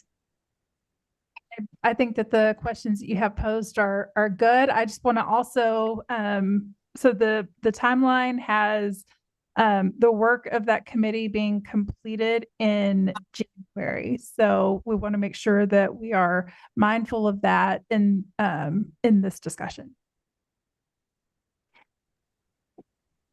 Thank you. And that is a really helpful reminder, which was the other reason why perhaps working through the policy committee might not work, because that one has meetings already scheduled for December and January. So those would be the only 2 opportunities for that committee to meet and introduce changes. But if we do a subgroup of 2 people within that policy committee, they could meet over the course of the remainder of November throughout December, present initial changes to the board whenever it is that we do our December training, get feedback. They could present the feedback to the policy committee at that January 6th or 4th, I don't have in front of me, first policy committee meeting of the year. And then present to the full board in the first January meeting of the year. And that would keep us on track for approval, according to our calendar. So just a question, where do first and second reads fit in that? So the that would be. Go ahead, President Gonzalez. Yep. So if the work happens in December, the full board would have an opportunity the full board of 7 would have an opportunity to review the draft changes on December 14th, 20th, or 21st, whenever it is that we're doing the training and we're all going to be together. Then it would go to first read in the timeline that I just laid out in January 6th, that policy meeting. If it passes through that, it could go to board consent with the regular board meeting on January 15th. There's got to be a 30-day public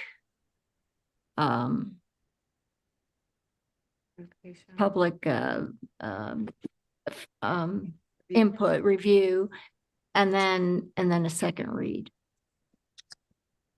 So the policy, development policy requires that there's a 30-day review for new policies, not for amendments. But that said, if we do want to do a second complete read and a 30-day review, we could push it to final read on the February 5th regular meeting.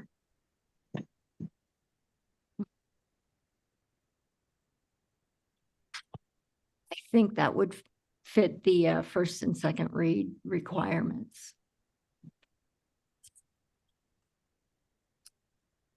Sorry, Madam Chair. Unless it's not needed, because this is not a new policy, it's an amendment to a policy, right? Because the governance manual is our essentially a collection of our policies, so it's an amendment. And it says the second reading is not required unless the policy committee chair or board president determines that the amendment needs further study.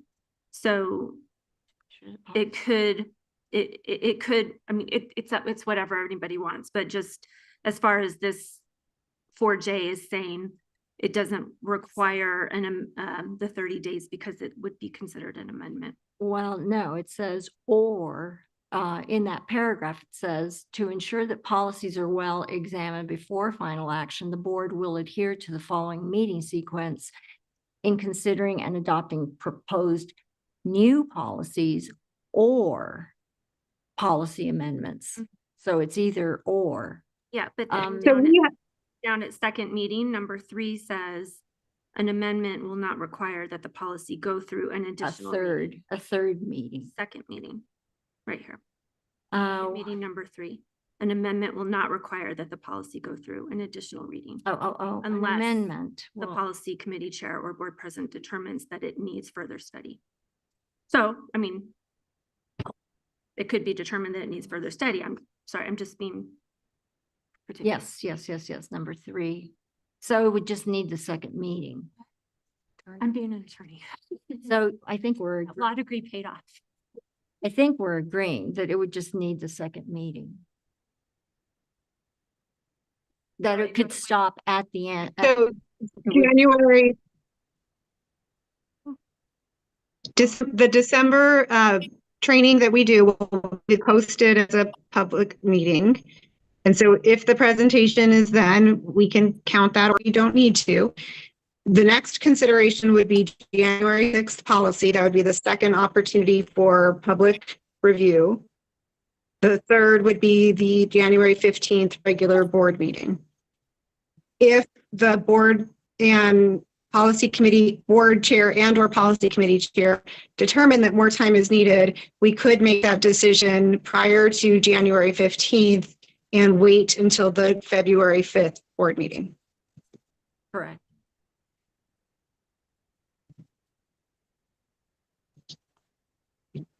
You're back.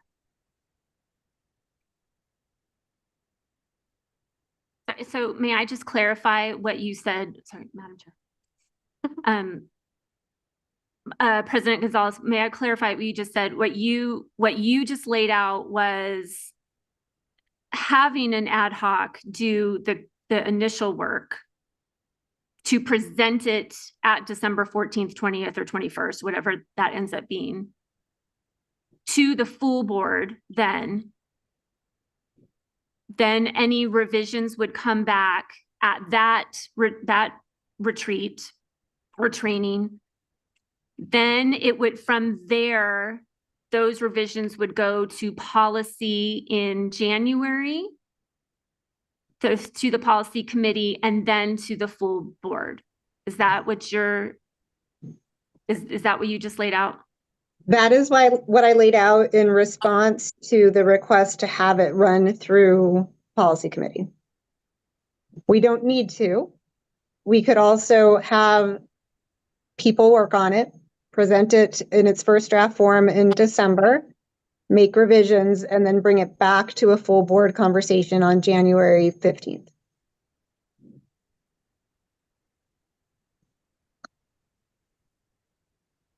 And so perhaps we don't need to make that full decision right now. If we were to just say a subgroup of 2 people from the current policy committee will work between now and December 13th, 14th, whatever, on the draft so that they have something to prepare and present to the full board for that December training. And then maybe depending on the extent of the changes or the extent of the feedback, we would determine then if it needs to go through what subsequent steps of meetings. I do want to pause though and check with the board services office, just given the deadlines that we have for meeting preparation and meetings being available. Does that time flow work? We can make it work. Okay.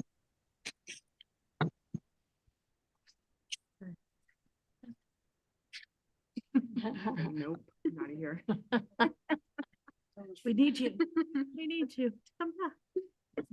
The initial is still a smaller group. Yeah. Then The it same goes, people then it from goes the to committee. policy. Yeah. So it goes little, bigger. Well, But it it's goes the little, big. Yeah, still, yeah, a smaller group of the policy committee. 2 people for the policy committee. Yeah, 2 people from the policy committee do the initial work to present at the retreat, gather feedback, go to full policy in January, full board later in January. So are we determining who those 2 people are? Is that what we're doing right now? I feel like we're all over the place. Right, and if I might, Madam Chair, how is that decision going to be made? Because I think that that's important, because I know that there are a lot of people who probably want to work on this. And those people are probably already on the policy committee, and I think it's important that Thank you. people aren't left out. I think that is the suggestion right now, is that the people, 2 people from the policy committee will be working on that. So are there anybody from the policy committee that would like to work on that subcommittee? And the deadline is probably December 13th, I believe you said, President Gonzalez, to report back. I was making an estimate based on if the retreat that we're doing is either December 20th or the 21st. Okay. Having stuff done by the 17th would give a week review time for board members. I think it's important to have new members, a new member on there, because that they bring an important perspective, right? They are looking for clarity.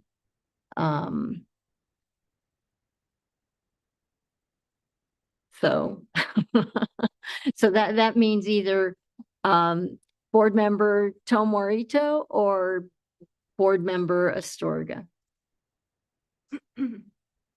Board member Tomarito, are you interested in being on that ad hoc committee? I will extend it to Janelle if she wants it. My schedule right now might permit me not to do it. So I'm just throwing that out there. As soon as I know about 2 events, then I can say I may be able to do it. But right now, where my schedule is currently standing, it will limit me. Thank you. I'm willing to be on that subcommittee. So we just need 1 other person. And so that leaves Well, you know, I love veteran. to. Veterans are, You know, I'd be happy to do that. I love that stuff. So I'm happy to work with Janelle. But Unless Josie- Heather wants to do it, or. Well, I'm not on the policy committee. Oh, I can't do it. I'm not on the policy committee. But Josie, I'm how do you I'm feel? interested too, but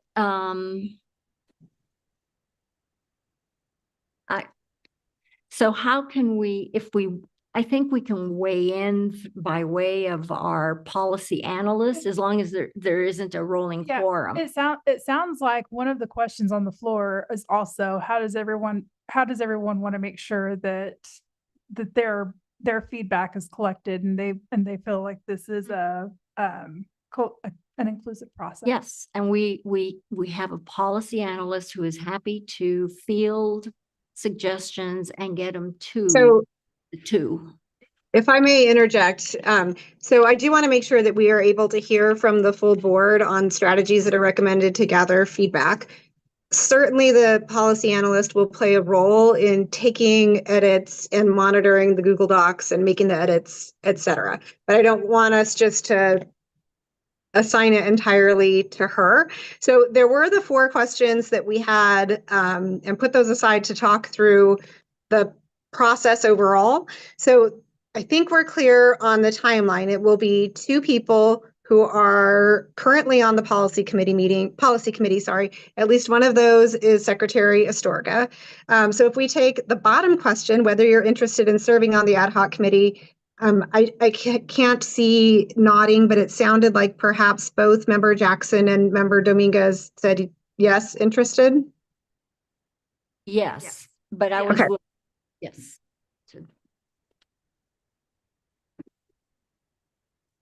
Yes. Sorry, yes. Okay, sorry. If you don't speak into the mic, I can't hear you. Okay, so then the next was strategies that are recommended to gather feedback from the full board.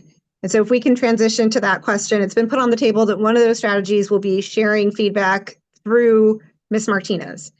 As everyone did their pre-work prior to this meeting, did others have other suggestions for strategies to be inclusive of the full board?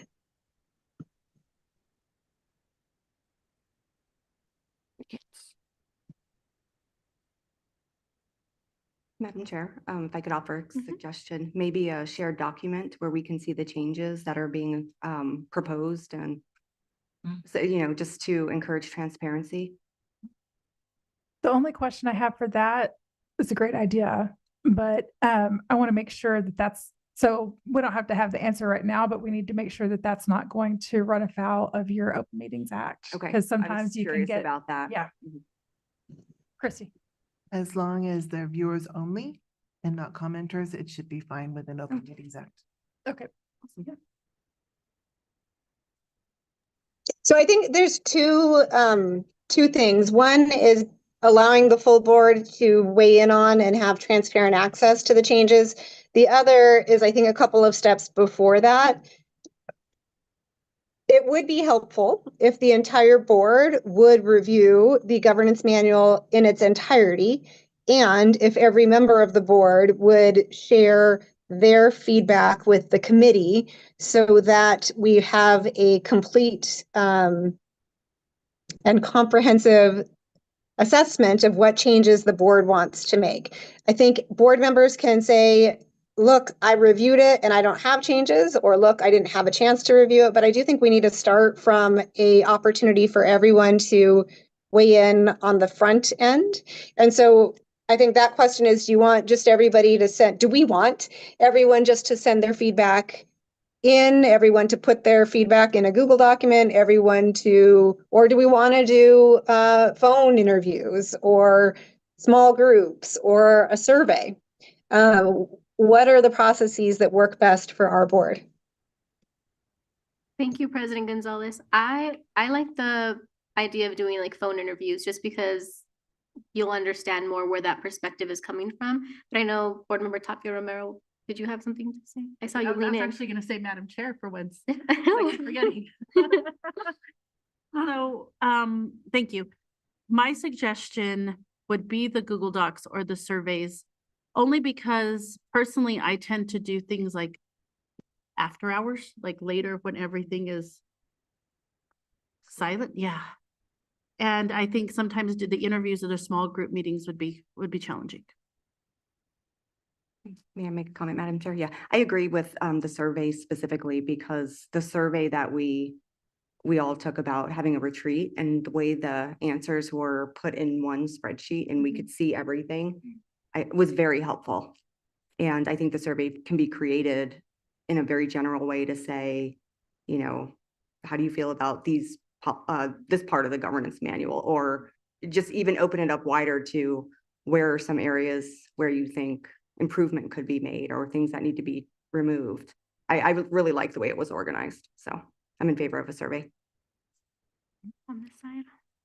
Yeah, I think survey sounds good, because then survey sounds good as well, because then it's also easier to see the verbiage that's there, and then like as you're crafting policy, then it's easy to see what the verbiage is and then craft it into the document a little bit easier than going from notes to the document. So that's my thought on that. But then I also have a timeline thought, once we get to that point.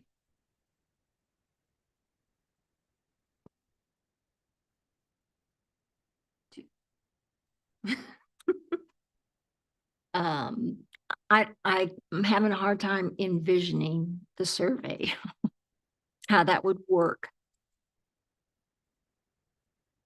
I'm trying to think if I Like, have one. So, you know, I mean, if we go section by section, I get that, I can see that happening. But what's I think the survey? suggestion was every single board member look at the governance manual, and the survey will determine if there was any comments or suggestions that those board members had to amend, or what we would look at.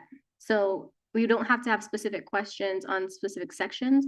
It really is just a form for board members to give their ideas or their input. So Does that sound like what was said? Section by section, we would weigh in. Yeah. You could weigh in section by section if you have feedback on each section. Right. We could, I mean, we could set it up so that there's like, what's working about this governance manual? What do you really like? What's not working? And then even like third question, first policy, what do you think? Like you could go policy by policy if you needed to. Yeah. You really can get as detailed or as broad as you want.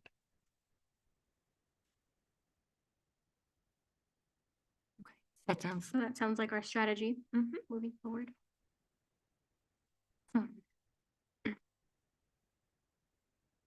Board services, I'm happy to help you with that survey. Thank you very much. I'll make lots of surveys over the next week, so. Happy Thanksgiving to you. Matt, yes. So just kind of looking at timeline then, looking at timeline, if the proposed deadline that it would need to be a week out from a potential, do we know yet, board service, Dr. Albright, do we know where it's leaning? Is it going to be the 14th or the 20th/21st? Or do we have an idea yet? Because I think it's going to back up against when the survey needs to be completed so that the information can get to this 2-person committee, especially with Thanksgiving coming next week. I do not have responses from all the board members, but the responses I have leaned very strongly to having it single day, December 20.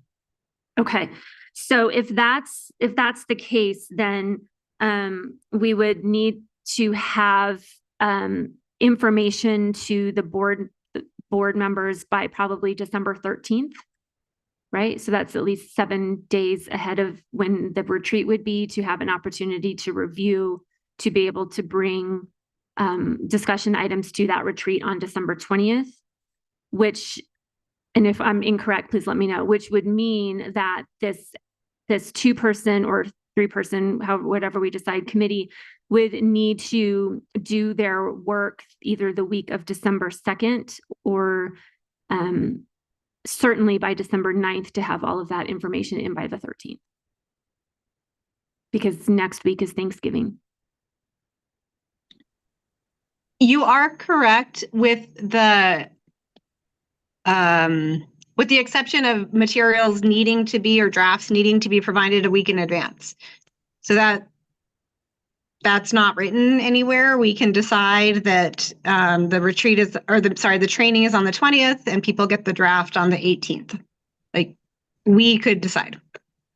Okay, so there's a bit of time for the committee to work. There can be if that's what we decide. Okay, so I guess like that, maybe we can make that decision. So if we're gonna do it on the 20th, then is us as board members okay with having information by the 18th? Yes. Is Christina, anyone yes. Who is not okay with having it by? Thank you. That's a better question. Okay. So that's a good date to have in mind now. So that helps for the committee to know when they need to meet.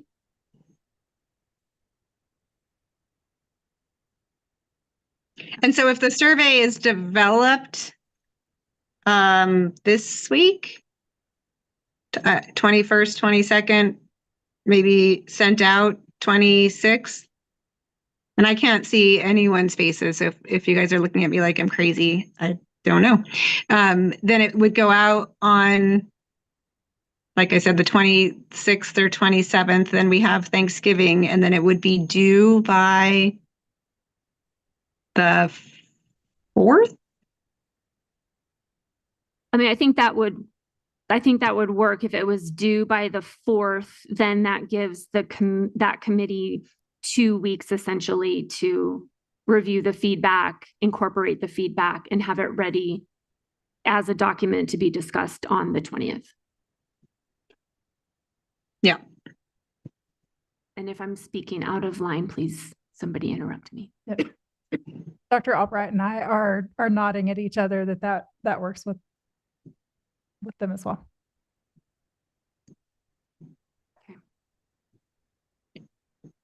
Great. And do we have this timeline reflected in the minutes? I just want to make sure that we're accurate. Yes. Someone has written it down, I guess, is my question. Yes. Okay. We have. Better than me. Okay. Okay. So the first question was strategies, and we determined some sort of a survey with questions to be supported and determined by our coach. And the timeline for that survey. The next question is, I'll feel like this has been a fair and inclusive process if. So Member Astorga, if you could just facilitate this conversation around what people need to leave the process feeling that it's been fair and inclusive. Are there any comments? Board Member Benavides, how would you feel included in this process? Well, I think I'll be as included as I want to be, right? I'm going to make the effort to do that. So that responsibility, first and foremost, I believe is on me. And if I feel that that's not happening, then I will make that clear. But I think that the plan we have now is going to help it be a transparent process. And as long as everybody has the opportunity to give their feedback and every voice is valued the same, and questions are answered and nobody feels shamed in the process, maybe for not understanding, or I don't know, maybe turning something in a little late, then I think that that's a fair and inclusive process. But at the end of the day, it really is up to us to take the responsibility to be involved if we want to be involved. And if we feel like we're not, then we have a responsibility to say that too. Thank you. Board Member Tomorita, I see you unmuted. Yeah, I think it's a fair process, and I'm thankful that I got to at least state that if I'm not able to do the obligation or be part of it, I was able to say that, and other board members stepped in. So I think the process is fair, and that and I thank you guys for that opportunity. So I agree with what we want to do as we move forward, and I think it worked. Thank you. Great, thank you. Board Member Tapia Romero. I feel like in order for it to feel fair and inclusive would be just making sure everyone does have the opportunity. Not to say that, not to be confused that we have to all provide comment on everything, but that we were given the opportunity to do so. And then to also remember too, it's okay to disagree. Like it's okay for us to think differently and have differing opinions as long as we're respectful. But I think That's normal behavior. And I think we need to remember that. Thank you. Board Member Jackson.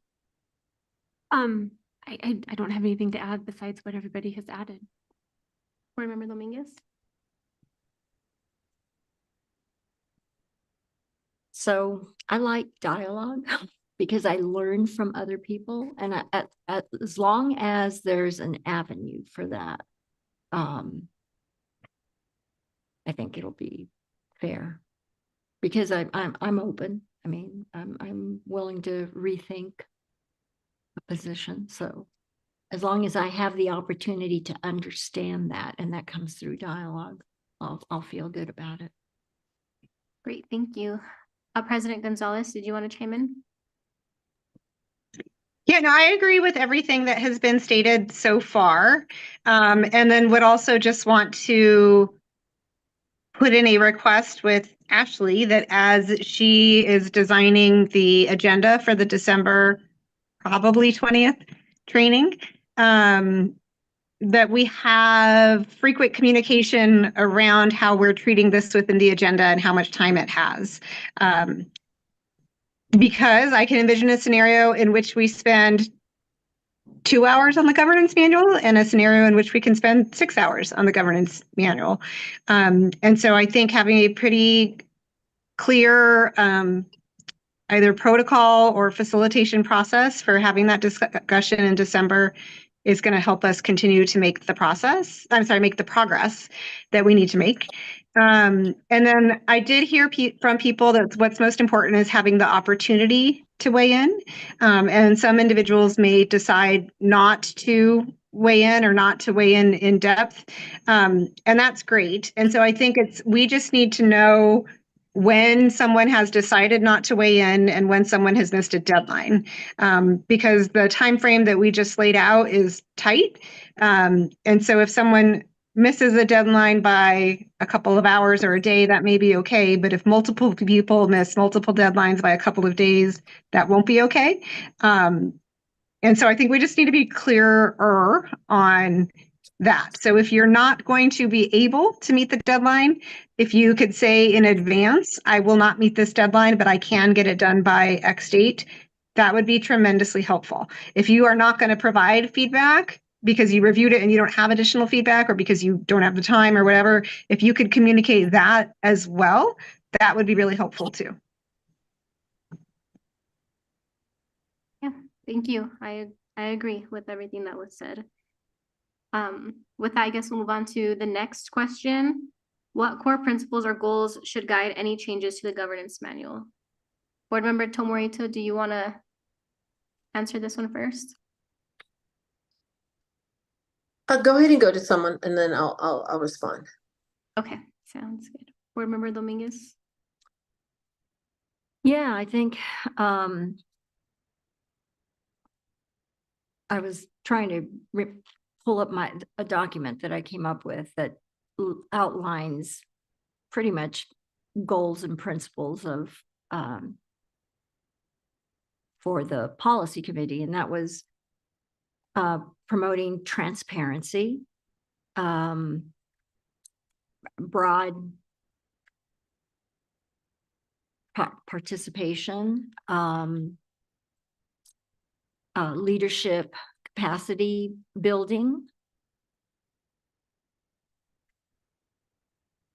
And there's one more, and I'm drawing a blank. So transparency, broad participation, leadership capacity building, and using every opportunity that we can as an onboarding or orientation possibility.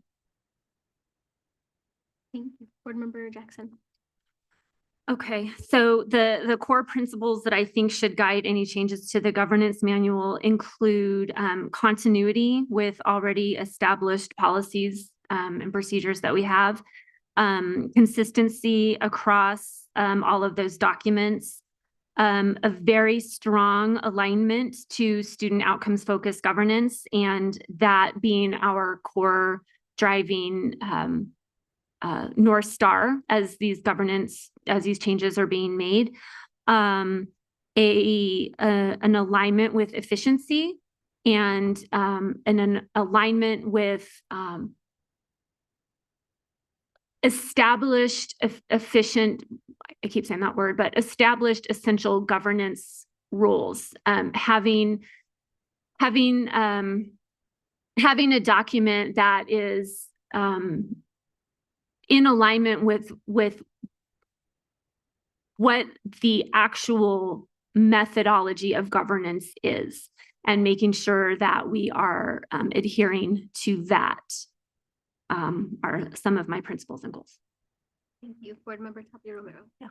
So mine are pretty simple. Obviously, it's ensuring that our goal stays focused on what's priority, and that's our students. And that we put aside our own personal, what's the word? Yeah, biases, yeah. And that we keep them at the forefront of all of our decisions. Secondly, would be to remember too that simple wins, like not to complicate things. I think many times we get involved in so much jargon and it's so wordy that the average person, you lose them at the first sentence. So I think if we could remember that, we'll get more buy-in as a whole. Board Member Benavides. Said the magic word. I think that everything everybody said is great. I totally agree with it. And I think we should all, if we can, right here and right now, agree that our goal is to not get rid of SOFG. That is not why we're doing this. And if anybody has that in the back of their mind, that they want to try to amend things, to drastically change it, to get rid of it, that's not what we're here for. We are not working on that, because I've heard it said over and over that some people just don't like it, or the accusation that people don't like it and they want to get rid of it. And I've never heard any of the board members say that. We've had questions, but we've never said we want to get rid of it. So I just want everybody's commitment now that this work we're doing is not to damage it, but to make it better, because we don't want to get rid of it. Thank you. President Gonzalez. Thank you, Secretary Astorga. I think two things that I had. One was relying on best practice. And I think that sort of echoes what another board member already said. So many other districts have already gone through this work and have manuals and have policies that have been working. So I think relying on other districts to determine what's working and not for them. The other is there's a definition of consensus that is essentially that I may not agree with the final decision, but I believe that my voice was heard and I'm comfortable moving forward. And so I think a principle for me is that at the end of the process, we agree that we will move forward. So if any one of us didn't get our way, and if something comes down to a vote or a split vote, and you're or I am on the losing side, we move on. And don't make it an axe to grind in subsequent meetings or subsequent policy processes, but we commit to working with the document as the majority of the board has approved it for at least the next time until we get to the next time of revising it again. Great, thank you. I'm going to go back to you, Board Member Tomorito. I agree with a lot of the comments made, and I just want to add a few things. And one is making sure that as we proceed forward, not only in our governance manual, but also, you know, and some of the other things and policies we create, that we can't forget of the, you know, the groups we represent, especially when we look at Martinez and Yazzie. And really clarifying that our representation of each of those subgroups is also our clear definition of why we want to do these things. And, you know, and I think that our work should be our work, and that one, we understand our communities we come from, and we're a reflection of those communities, and that there should be the voice of having those things inputted in all the things we do, and then that awareness that there are groups within our communities, within our school systems, that are silent and that our voices are very important for those voices to be heard. So always keep those in mindset that we represent, especially with Martinez and Yazzie. You know, those parents, those groups, those who fit in those communities, that we're always keeping those things in mind. That's all I have to say. Thank you. Thank you.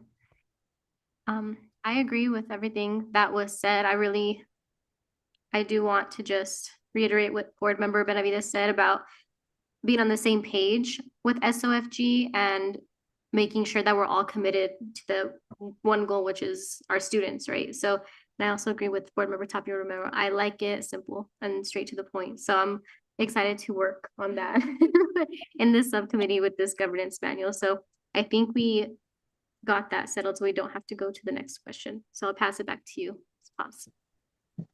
That sounds Great. great. Go ahead.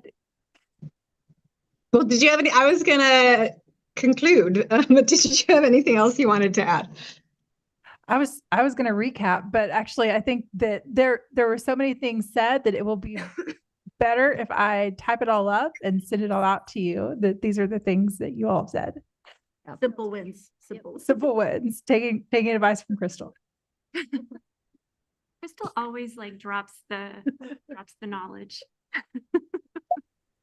Sorry, Board Member Tapia Romero.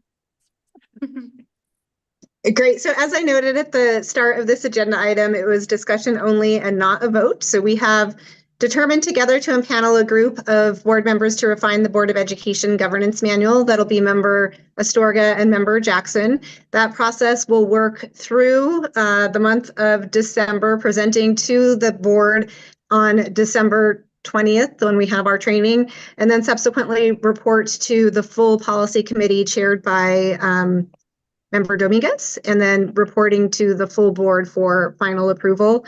Ms. Paz will collect and share all of the final notes and items that we discussed, and we will move on to our next agenda item. Thank you, Ms. Paz, for your contributions and for coming into town for this meeting tonight. Thank you, Ashley. Thank you. Thank you. Thank you all very much. Thank you. The next item on the agenda is the president's report. So wanted to respond to some of the public forum comments, or just acknowledge the public forum comments. And again, restate that although public forum is not an opportunity for dialogue, we do want speakers to know that they were heard and that the board is committed to working with our community and with the administration on resolutions. Some of the issues that we heard tonight were related to books and curriculum, as well as safety, belonging, and LGBTQIA acceptance in our community. The next thing is our upcoming meetings. On December 2nd, we have a policy committee meeting, which will include a first read of the RFI policy. Oh, my document closed. I'm sorry, a first read of the request for information policy and a review of 4I, J, and K in the governance manual. December 4th will be our regular board meeting, which will include a conversation about professional development training for board members, a discussion of the new international high school, instructional calendars, and right sizing boundaries. We'll also see more than 20 policies to consider deleting and the review of Guardrail 4 on the consent calendar. December 18th will flow much like today with the Finance Committee meeting starting at 5 p.m., followed by the Board of Education meeting, the regular Board of Education meeting. At the board meeting, we will have the first strategic initiatives presentation, which will be on special education. These presentations are being shared with board members based on our requests for more information about the strategic initiatives of the district. As a reminder, please be sure to conduct at least one more board outreach session by the end of the calendar year. There is a column in the BOE Master Contact List Excel sheet for members to mark their end of year outreach. We'll include that Excel Google Doc in the at a glance so that you have that top of hand to be able to mark your outreach there. And then also please work with board services to secure a location for the board district level, and that's board district, so 1, 2, 3, 4, 5, 6, 7 level outreach sessions for January. And that concludes the president's report.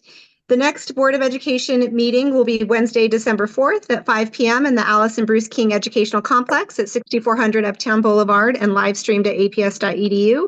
The next special Board of Education meeting will be Wednesday, January 8th, 2025 at 5 p.m. in the same location. The next item on our agenda is executive session. We would like to consider approval for the Board of Education to convene an executive session as authorized by the Public Meetings Act, Section 10-15-1H7, to discuss pending litigation in relation to Albuquerque Journal and KOB TV LLC versus Board of Education of Albuquerque Public Schools and Rigo Chavez in his capacity as custodian of records for Board of Education for Albuquerque Public Schools, number D-202CV-2015-00620. Is there a motion?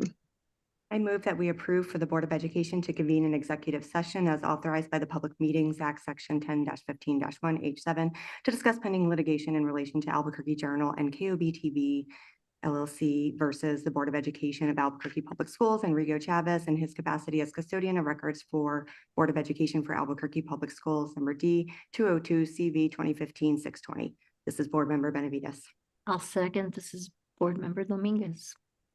Thank you. We have a motion and a second. Dr. Albright, can we have a roll call vote, please? Nella Storga, Yes. Ronaldo Tomorito, Yes. Heather Benavides, Yes. Tapia Romero, Yes. Josefina Dominguez, Yes. Courtney Jackson, Yes. Danielle Gonzalez. Yes. So I would like to ask anyone in the meeting room who is not part of, and in the Zoom, who is not part of the executive session to leave the meeting, and for you to know that we will restream the meeting and continue once we reconvene back to open session. So if we could just have people